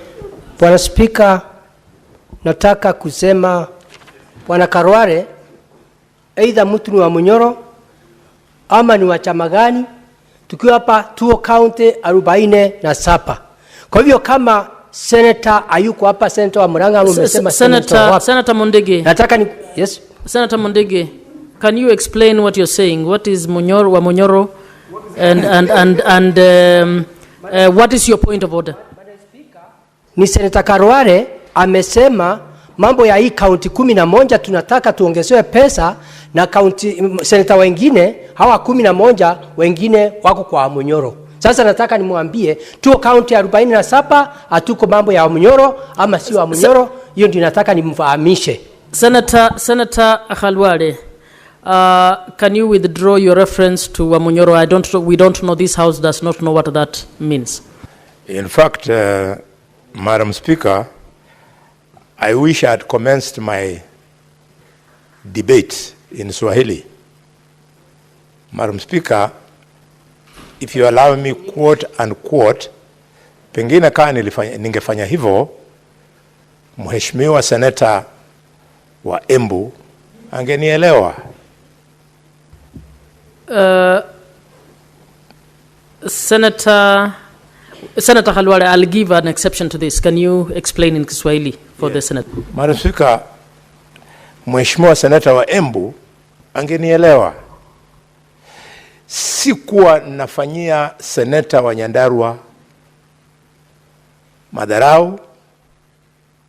Nilikuwa nataka kumkumbusha kwamba, kwa sababu he's a new member, kwamba agenda kubwa ya nchi ya kaunti, kama unataka kusukuma, nafasi yenye unapewa katika bunge ya Kenya ni kubwa kuliko ile unapata nyumbani. Ndio nikatumia jina wa Munyoro, badala ya wa Munyoro ningesema Malinya huko kwetu, Madam Speaker. So anielewe, sio kumtania. So Wamunyoro refers to a place? To a village. Just like Malinya, Wishiangala. Okay, proceed. Thank you. So, Senator Morango. Mr. Speaker, nadhani pia ni makosa. Na unajua Swahili husema samaki wote hunuka lakini wanamshuku kambari. Kiongozi wangu Bwana Khalwale kuna siku ambayo hakuangi pia kwa Senate kwa sababu tofauti. Kama juzi alikuwa na mtoto mdogo na sikumuona huku. Mr. Speaker, wakati Senator wa Kakamega kiongozi wetu akisema kwamba Senator Medhu ako wa Munyoro na hajaambiwa na Mheshimiwa Medhu kama kwa Munyoro ama kwa sehemu zingine, kwa sababu najua mahali yako na sio wa Munyoro. Ni haki kweli, kwa sababu si vizuri kusema Senator Medhu ameenda wa Munyoro akakosa kuja katika bunge la Senate. Kuna watu wanaomchagua na wanatusikiza siku ya leo. Senator Khalwale, to the extent that you have suggested that a particular senator is in a place called Wamunyoro, please withdraw and continue with the debate. Madam Speaker, I withdraw the word Wamunyoro. So, Madam Speaker, speaking on behalf of the great people of Nyandarua, if we go by the simulation, I was appealing to the senator of Nyamira, because it is arbitrary, it is not scientific. Since you have left out Nyandarua in your arbitrary selection of 11 counties, you are adding these 11 counties 405 million, and in the process, the formula that affords Nyandarua to move at its own pace, you have now made it to drag behind the other counties simply because you did not play affirmative action. Don't do it. We've given you an inch, accept it, don't demand for a mile. Madam Speaker, relax, Nyamira. Madam Speaker, I say this with absolute respect to all the 47 counties of Kenya. And Madam Speaker, I therefore want to appeal to colleagues that the route for us to go, having accepted 2 billion as affirmative action, the route for us to go is to focus on the national economy. It performs better, there be better physical management, so that more money is available for sharing, and so that counties can perform better on on-source revenue. Allow me to appeal to the governor and senator of the following counties. 1, Kisumu. 2, Homa Bay. 3, Siaya. 4, Busia. 5, Migori. you have an opportunity like no other county in Kenya to grow your own source revenue because of the God-sent gift of Lake Victoria. I would be appealing to the Senate to allow the senators of these counties, Madam Speaker, for a trip. You can choose to go to Finland, or choose to go to Estonia, or go to Sweden, or go to Norway. You see how they play with their legs. When I was last in Estonia, many years ago, one of the things you cannot afford to leave is that because you have a sunken visa, they allow you to keep on shifting between Estonia and Finland and Norway without any disturbance. And you pay a very small fee for the cruise ships. And those cruise ships, they have capacities of 400, 600, 800 people. And Madam Speaker, they are forever full. And the little money that they make there, they have perfected the blue economy there in terms of transport. I live and pray that you guys from those, youth leaders from those counties, you take advantage of Lake Victoria. We want to see cruise ships from Kisumu to Homa Bay, to Kendu Bay, to Seaport, to Port Victoria, to Entebbe, to Bokafu, and to Mwanza. You will make billions of shillings out of on-source revenue. That's the route to go. Don't fight for this little 2 billion shillings that this Senate wants to gift you. Madam Speaker, I want to agree with the Senator of Homa Bay when he says, if we start fellowships amongst counties, we can start a fellowship with the Vihiga County, Taita Taveta County, Homa Bay County, Kakamega County, and Marsabit County, where we have serious mineral resource. And we will demand that we want affirmative action. The amount of gold in Kakamega is so serious, Madam Speaker, that the President and his government, in his wisdom, they have decided for all the gold that will be mined in Kakamega, in all the gold mining counties of Kenya, in all the gold mining countries of East Africa, the refinery will be built at Mulidambisa in Ekolomani, and that construction is ongoing. We need, Madam Speaker, to speak louder to this, because the old leadership wants to confine us in small talk, like the talk of 405 billion shillings, when we should be talking about bigger resource that we can share as a republic. Madam Speaker, the issue of sharing, I have told you, if they make us to think small, they disrupt our thinking big. Look, why can't we sit our governors, or we take over as governors, and think big the way in 1965 Singapore did think big. They had a very small economy, but because of thinking big, they were able to make simple decisions of governance, like human resource. The president said, we are not going to hire you for any other reason. We will hire you because of competence.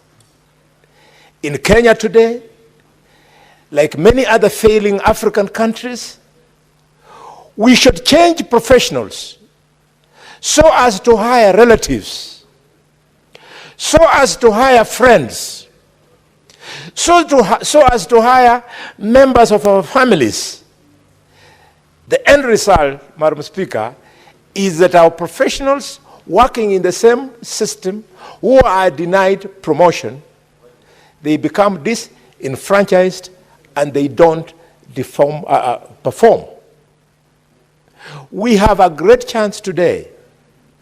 We have got over 40 universities churning out young, brilliant professionals. I dream and hope to live to see a country where a youth can be able to apply online, and purely because of the content of his academic excellence, he is able to defeat the son of Dr. Khalwale, who he beat in the university. Even when Khalwale is the senator of Kakamega, the child gets the job ahead of mine. And I say that with equal appliance to the children of all the senators in this house today, and all the ministers, and even the president. We want our children to compete equally, because if a child is good, he's good. It's just like running a 100-meter race, Senator Osozi. You will either run under 10 seconds because you are Ferdinand Omanyala, or you will not. Let our children compete. That is the essence of fairness, Madam Speaker. Madam Speaker, I want to beg the leader of the majority. Leader of majority, you have been very persuasive 2 times in your contribution about rewarding performance. I agree with you. That is the way it should be. But you're dealing with crooks. This is not the first time we have tried to recognize and reward physical effort. You know how they responded? When they discovered that we were using on-source revenue, they then said, we want to look like from the previous year to the current year, we improved so as to attract that funding. So what did they do? They say, my county has the potential to raise 300 million. And then the following year, they end up raising 700 million. So you have no choice but to say that they have done well. When actually they were rigging, the county already had the potential to get over 700, so they pegged it low, they get a higher percentage, and they con all of us. We are dealing with Kenyans, people with no integrity whatsoever. How such criminals have found themselves in places of high calling, Mr. Speaker. What's your point of order, Senator Mondege? Madam Speaker, nataka niseme Karware aseme katika Kenya County 47 ni nani crooks? Ni senators ama ni governors ama ni MPs? Hata kama anajua tuelewi Kiingereza tunakielewa vizuri sana. Senator Khalwale, who are the crooks? Madam Speaker, unless you are a visitor in Jerusalem, you know that there are no angels in the positions of leadership. That's why we have dealt in a very short time with several cases of impeachment. That is why this House already has, I think, a record of 13 cases of attempt of impeachment. Is usually... Just name who the crooks are. Yes. The crooks are the leaders who are elected in office without integrity. If you want to give me an opportunity to name them, let me name them next time round so that I come with a substantive motion. That is fine. Madam Speaker, I have been supporting Yandaro in the absence of my son. He would like to inform me. Can you Senator Methu, you may inform. Thank you very much. And I think also Senator Boni must drop, he must now stop calling me his son, because I saw that he has a newborn. And already my son is already 6 years. So it cannot be that my brother is a newborn and I'm already a father of a 6-year-old. You are getting a kid every day, Senator Boni. But the most substantive point, that I wanted to inform Senator Boni. Yes. In referring to crooks in his submission, he meant governors who inflate their own source revenue so that they can beat the requirement in terms of raising their so they'll say that we have improved our own source from 300 to 700, but in essence, their potential is not even 700, it's even more than 1 billion. So in terms of rewarding people who have done well, they are rewarded in whereas they have not done well. The senator of Nyandarua. The senator of Nyandarua has corrected me that I should never call him my son. In fact, I'm not going to call him my son again until he comes in having shaved his beard and combed his hair so that he can look his real young age. Madam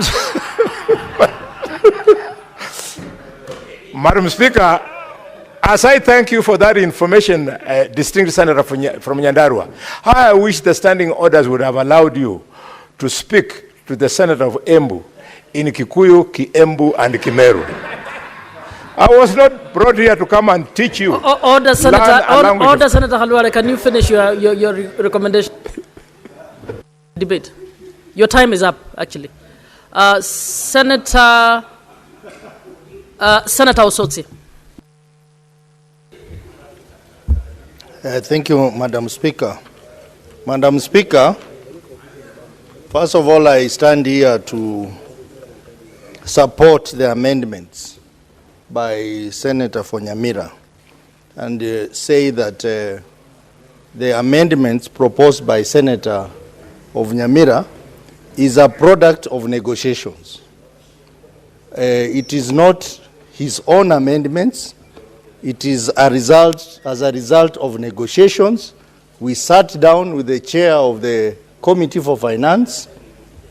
We talked to a number of senators, including the majority leader, including Senator Halwale, and we came here because we thought that there was some white smoke coming out.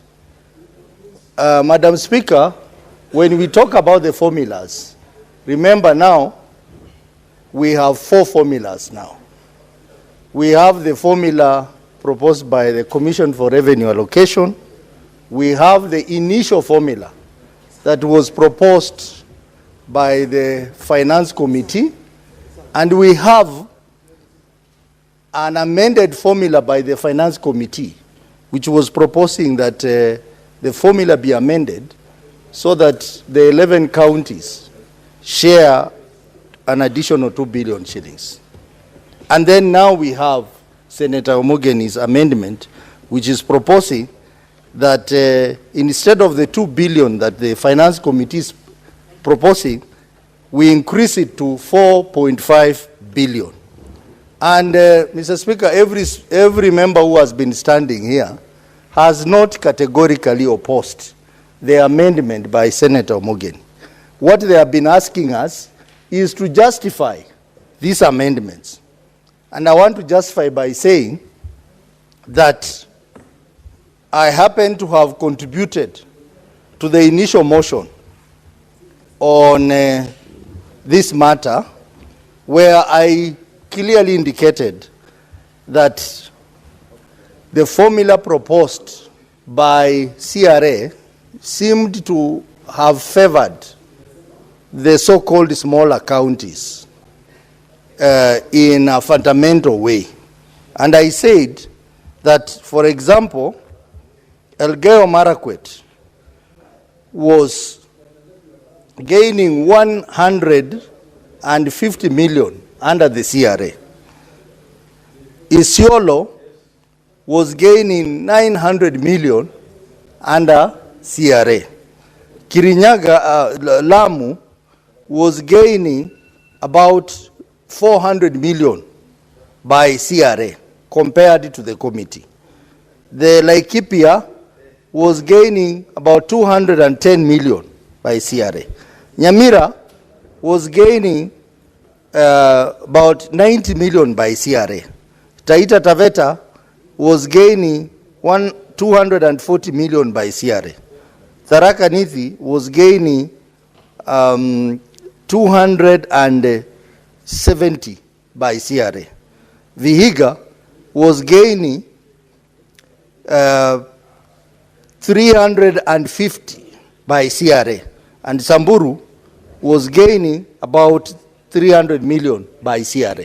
So if CRA was giving us more money, and our own finance committee is giving us less money, we needed a balance. Senators, can we listen, please? We needed to get somewhere in the middle, and that is why we came Senator Murango, please. With a figure of 4.5 billion shillings, Madam Speaker. So the figure of 4.5 billion is like a stabilization factor between the formula that was initially proposed by CRA and the formula that was initially proposed by the Finance Committee. So we were getting somewhere in the middle. But Madam Speaker, if you talk about 2 billion, then we will still be below what CRA was proposing to give the small county. And we do not want to be in a situation where we will all say we would rather go for CRA and not the committee. We want to trust our own members here who sit on the Finance Committee, but can we have a balance? The balance that we are seeking is what Senator Omogeni is proposing in this formula, that instead of the Finance Committee giving us an affirmative fund of 2 billion, let them give us 4.5 billion so that we get somewhere in the middle between what the committee initially proposed and what CRA had given us. That is the basis of the 4.5 billion shillings. And Madam Speaker, you must note that in this formula, no county is losing. No single county is losing because of the baseline allocation of 387 billion. That is what we are currently getting. So no one is losing. In fact, the formula has 3 parts. It has the baseline ratio of 387.425 billion, and then it has affirmative aspect of 4.5 billion, and then it has the third component which shares out the difference. So every county is gaining. What we are simply saying, as we affirm the counties which get more money to go up, let us also affirm the small counties, the 11 small counties, so that they also reach somewhere near where the big counties are. So, Madam Speaker, we are not asking for much. And Madam Speaker, if you do basic arithmetic, based on this formula, yes, the 11 counties will each get an additional 4 or 5 million. But in this formula, based on the 4 or 5 billion, the bigger counties, the remaining counties, will all get an average of 279 million shillings. So, Madam Speaker, if you do a simple arithmetic from all these, you take 4 or 5 which we are getting, minus 279 million, which the rest are getting, then you see the difference is about 220 million. Surely, if you are getting billions of money, you mean, members, you cannot sympathize with the small counties by just giving them an extra 200 million. So, in short, Madam Speaker, what we are saying is that we are not asking for much. We are simply saying, and everyone here appreciates, based on the debate that was there last time, that the smaller counties are really suffering. If it is based on that fact, then 200 billion shillings on top of what the others are getting as an extra on 387 is not asking for too much, Madam Speaker. So we are begging our colleagues, please think about us. And as we say, this money is going to the people. It is not going to the senators. It is going to the people we represent. Madam Speaker, the Constitution provides under Article 203 for affirmative action. And it also talks about ensuring that there is no economic disparities within and among counties. If we go with the formulas that we have had before, in the first series, second series, third series, then we are not complying with the Constitution. And Madam Speaker, I said here when I was making my contribution, God forbid, if we pass this formula without taking care of Article 203(1) of the Constitution, with this country which has become litigious, tomorrow someone will go to court and the whole process will stop. We do not want to reach there. We are simply saying, can we have an element of affirmative action in this formula so that we don't open up risks for people going to court to challenge the formula that will come out of this process. Madam Speaker, we have also been challenged to demonstrate why we need more money. Madam Speaker, if you come from a small county, there is no factor that favors you. Population factor does not favor you. Even if you go to sectorial factors like health, water, whatever it is, it does not favor you. Even poverty does not favor you. Because incidentally, the smaller counties are also poor in many ways. For example, my own county, Madam Speaker, if you have people living on a quarter an acre piece of land, a big family, that is already poverty, Madam Speaker. What kind of poverty are you looking? You cannot farm. You cannot do anything else. You can only consume. So, Madam Speaker, the smaller counties are suffering. Number two, Madam Speaker, let us also look at the inherited factors at the advent of devolution. These counties inherited, for example, staff establishment from the defunct local authorities, which had almost the same staff establishment across all the local authorities in the country. They inherited that. The staff that Kakamega inherited from defunct local authority is almost the same number that Vihiga inherited. And they just did a top-up. We are talking about many factors that these counties inherited and which they have to spend on.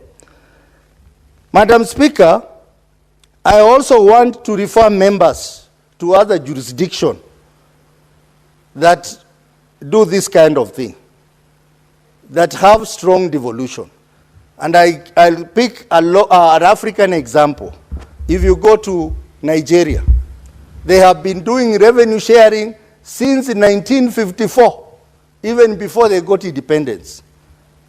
And they have gone through experiences. And now their formula has matured. And you know what they decided? They decided that they were going to adapt a concept that was going to ensure equality of states. In our case, equality of counties. And they said that the minimum share per state shall be 40%. 40% of the total money that is shareable. And they also said population, they'll peg it at 30%. They'll peg health, water, and other infrastructure at 10%. And 10% on land. Why don't we adopt the same? Madam Speaker, if we want to ensure devolution works for everyone, let us adopt the same, so that instead of fighting for which count is big, which count is small, we agree on a significant percentage that is going to be shared equally. Yes, the committee has tried to put in an equal share of 35%, but that 35% is on only about 13 billion shillings. That is very little. How I thought they should put that 35% on the bigger figure of 405 billion, so that we make sense to all the counties, Madam Speaker. Madam Speaker, the issue of third generation formula, some of the factors that have been put there are not based on sound data, Madam Speaker, including population. Population figures in Kenya have been challenged in court. Madam Speaker, even the factor on health, which was in the third series, it is also challengeable, Madam Speaker. And that's why, if you look at other jurisdictions, like I've given you Nigeria, the figures, the factors they have picked are fewer and accurate. They talk about land, they talk about health, water, they talk about population, but they give significance to equal share. We should do the same. And I think the Commission for Revenue Allocation, which is tasked with giving us this formula, I think they need to do a lot more, so that when they bring a formula here, we don't spend a lot of time arguing over it, because it is based on solid facts, it is based on solid data, and is agreeable. Otherwise, if they don't do that, I'm beginning to think that CRA has no purpose in this country. It would even serve the purpose by just being a department in Parliament. Because if you spend 5 years and you come up with a formula here that creates controversy, a lot of argument, and you have done it for 5 years, and you exist, then your existence now is questionable, Madam Speaker. Why are you there? So we want a formula that is going to uplift everyone, Madam Speaker. Madam Speaker, going back to the example I gave of Nigeria, they have adopted a concept of ensuring fairness and encouraging industry. That is encouraging the states or the counties to produce more. What is it in this formula that motivates the counties to produce more? We want to give a county money, more money, because they have idle land. And we are fighting so hard on that. So we must ensure that we also think about how we can develop a formula that encourages counties to do more. And that's why I like the idea of physical effort, physical responsibility.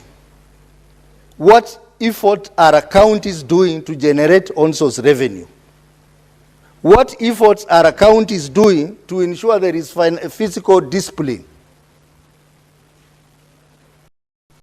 To ensure that there is a physical effectiveness in the counties. And I think that's where CRA should put more focus, so that they can develop data and benchmark for determining physical responsibilities in our counties. I know some of these counties that we are giving a lot of money, Madam Speaker. Some of them, They don't even spend that money in their counties. They spend that money in Nairobi. We know that. That is the truth. Money is given. You see big buildings coming up in Nairobi, but there is nothing tangible on the ground. Maybe the only thing they can do is to give bursaries. But again, that bursaries, because I sit in the committee that offsides bursaries, is given to people who don't even stay in that county. They originate from those counties but stay in other counties, Madam Speaker. Madam Speaker, there is also the factor of capital flight, which small counties are suffering from. For example, Madam Speaker, in my county, because we don't have enough money for infrastructure, because we cannot build good hospitals, because we cannot have proper housing, all the people who work in the county stay either in Kakamega or in Kisumu. So eventually our money goes to big counties again. How do we help these counties so that they have enough money to do development, and therefore they generate more, and therefore they generate more on-source revenue, and therefore that encourages industry growth in those counties? Madam Speaker, I also want to agree with Senator Kajwang when he says, even as we discuss about this formula, let us also discuss on how to push for more money. And Madam Speaker, you know, in our division for revenue,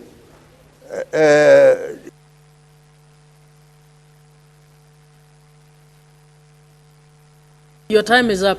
1 minute. Finish with 1 minute, yeah. So in 465, that should be our biggest battle, Madam Speaker. Madam Speaker, because there is no justification why counties should not be added money. Counties have now carried the burden of housing levy. They have carried the burden of enhanced NSSF. They have carried the burden of the county aggregation and industrial park, paying for stipend for CHPs, Dr. CBA, and many other things, Madam Speaker. The national government will do a favor by increasing this money to 465 billion shillings. And Madam Speaker, as the deputy party leader of ODM, I want to say that we have signed an agreement with UDA that we need 450 billion. If they do not support this, we will review this MOU. Because that is the most important aspect of that MOU. We cannot say we have signed an MOU and we are not going to give Kenya 450 billion. Your time is up. Senator Mungatana. Thank you, Madam Speaker, for giving me the opportunity to also make my contribution. Madam Speaker, the first time this motion came and the chairman of the Finance Committee wanted to move it, I was one of the many senators who persuaded the chairman not to debate this motion, not to move it. Instead, we should favor a kamkunji or informal negotiations. And Madam Speaker, that idea was carried, and we came here for the first negotiations. Madam Speaker, when I came here, I was pulling on the side of Tana River. I tried to tell the chair that we should twerk some of the indices, like the poverty index and the geographical landmass. But Madam Speaker, I was persuaded here by colleagues that let us not disturb the formula, because as we stand now, we are not losing any money. All the counties are gaining marginally. So, Madam Speaker, another thing we agreed in that Kamkunji was that all of us will speak as senators of the Republic of Kenya. We were not going to be pulling on our side. we were going to try and find a middle ground. Unfortunately, Madam Speaker, may I be protected? Order, Senators. Kenywa, Senator. Okay, they have. Madam Speaker, unfortunately, these agreements that we made in the Kamkunji seem to have disappeared or dissipated somewhere along the way. Senator Madam Speaker, Mogeni and your team, you are actually too loud. Madam Speaker, we agreed as a principle that we are going to make sure that no county loses any money. And then we also agreed that, and in those Kamkunjis, Madam Speaker, we agreed that, okay, there are 11 counties which were read out to us, and let us add 2 billion so that we can support them. In the same Kamkunji, Madam Speaker, that 2 billion figure was agreed because we were talking here.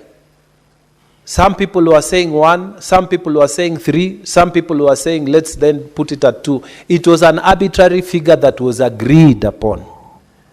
So, Madam Speaker, we left here knowing that we have basically agreed, and we agreed that the Honorable Senator Robert Chair will come and move this motion on the floor of the House.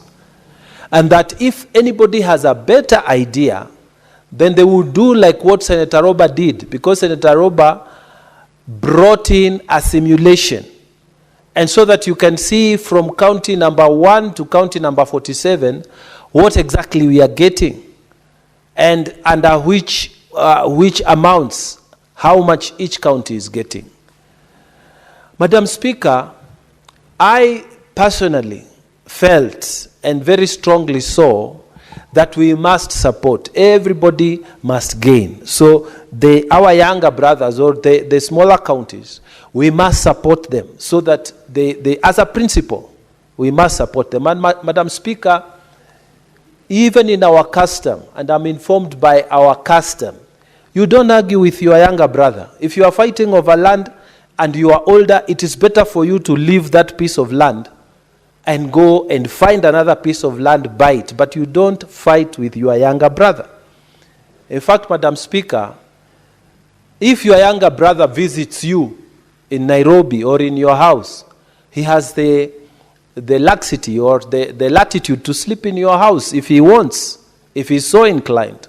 His wife, his family, they can sleep in your house. But I can't go to my brother's house and sleep there. Those are some of the things.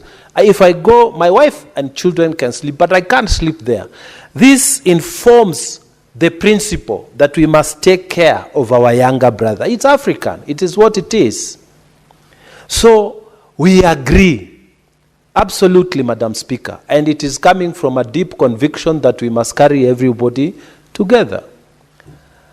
So, Madam Speaker, having left here that Kamkunji, knowing that we are coming to move a motion, and there was an amendment that was going to be brought at 2 billion shillings.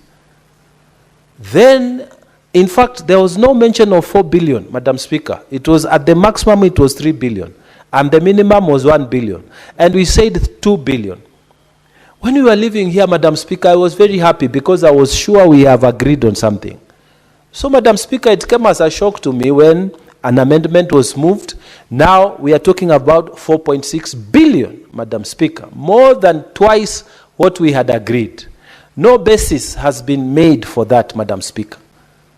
And very good arguments have been made here by Senator Wambua that, number one, we did the factoring, the 0.387 factor, which equalized all of us. Number two, the 35% share, we also equalized. And then number three, we were putting 2 billion for our brothers. So argument, and I was listening very carefully, Madam Speaker, the argument is our brothers representing the 11 counties were going to get at least 3 times in terms of accommodation. Madam Speaker, then today, I see an amendment motion that says we will get twice, more than twice what we had agreed. Madam Speaker, The correct thing they should have done is to call for a fresh Kamkunji.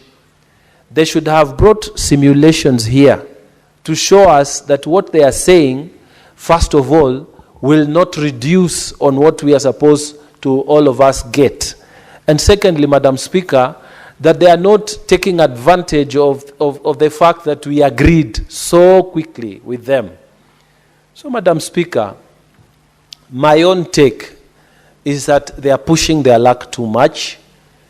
It's like I said the other day, that when you are swimming in the sea, and then you get a misfortune, and one of the rocks cuts you just a little bit, and the blood starts leaking, then all the carnivorous sea creatures come for you because there's blood. They have smelt blood, and they will not stop until they finish with you.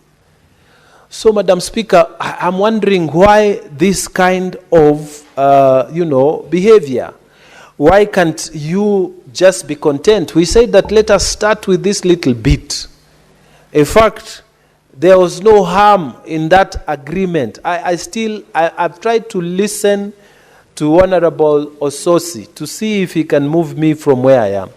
I've tried to listen to Honorable Mogeni, who moved the amendment, Honorable Kisang, who seconded the amendment. I'm trying to see what is it that will justify that an informal agreement of 2 billion reserved for them, and it goes to more than twice.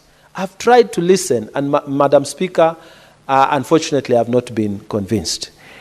I would request, when that money is finally given to our colleagues, it's going to be 181 million. 181 million that 37 counties are not getting.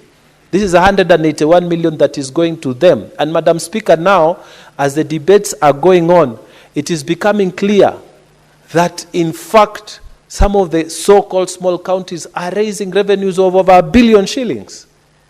And we were given an example of Laikipia County. And I know as we continue with this debate, more things will come out, like the question and the reasoning behind why should all the counties get 181 million.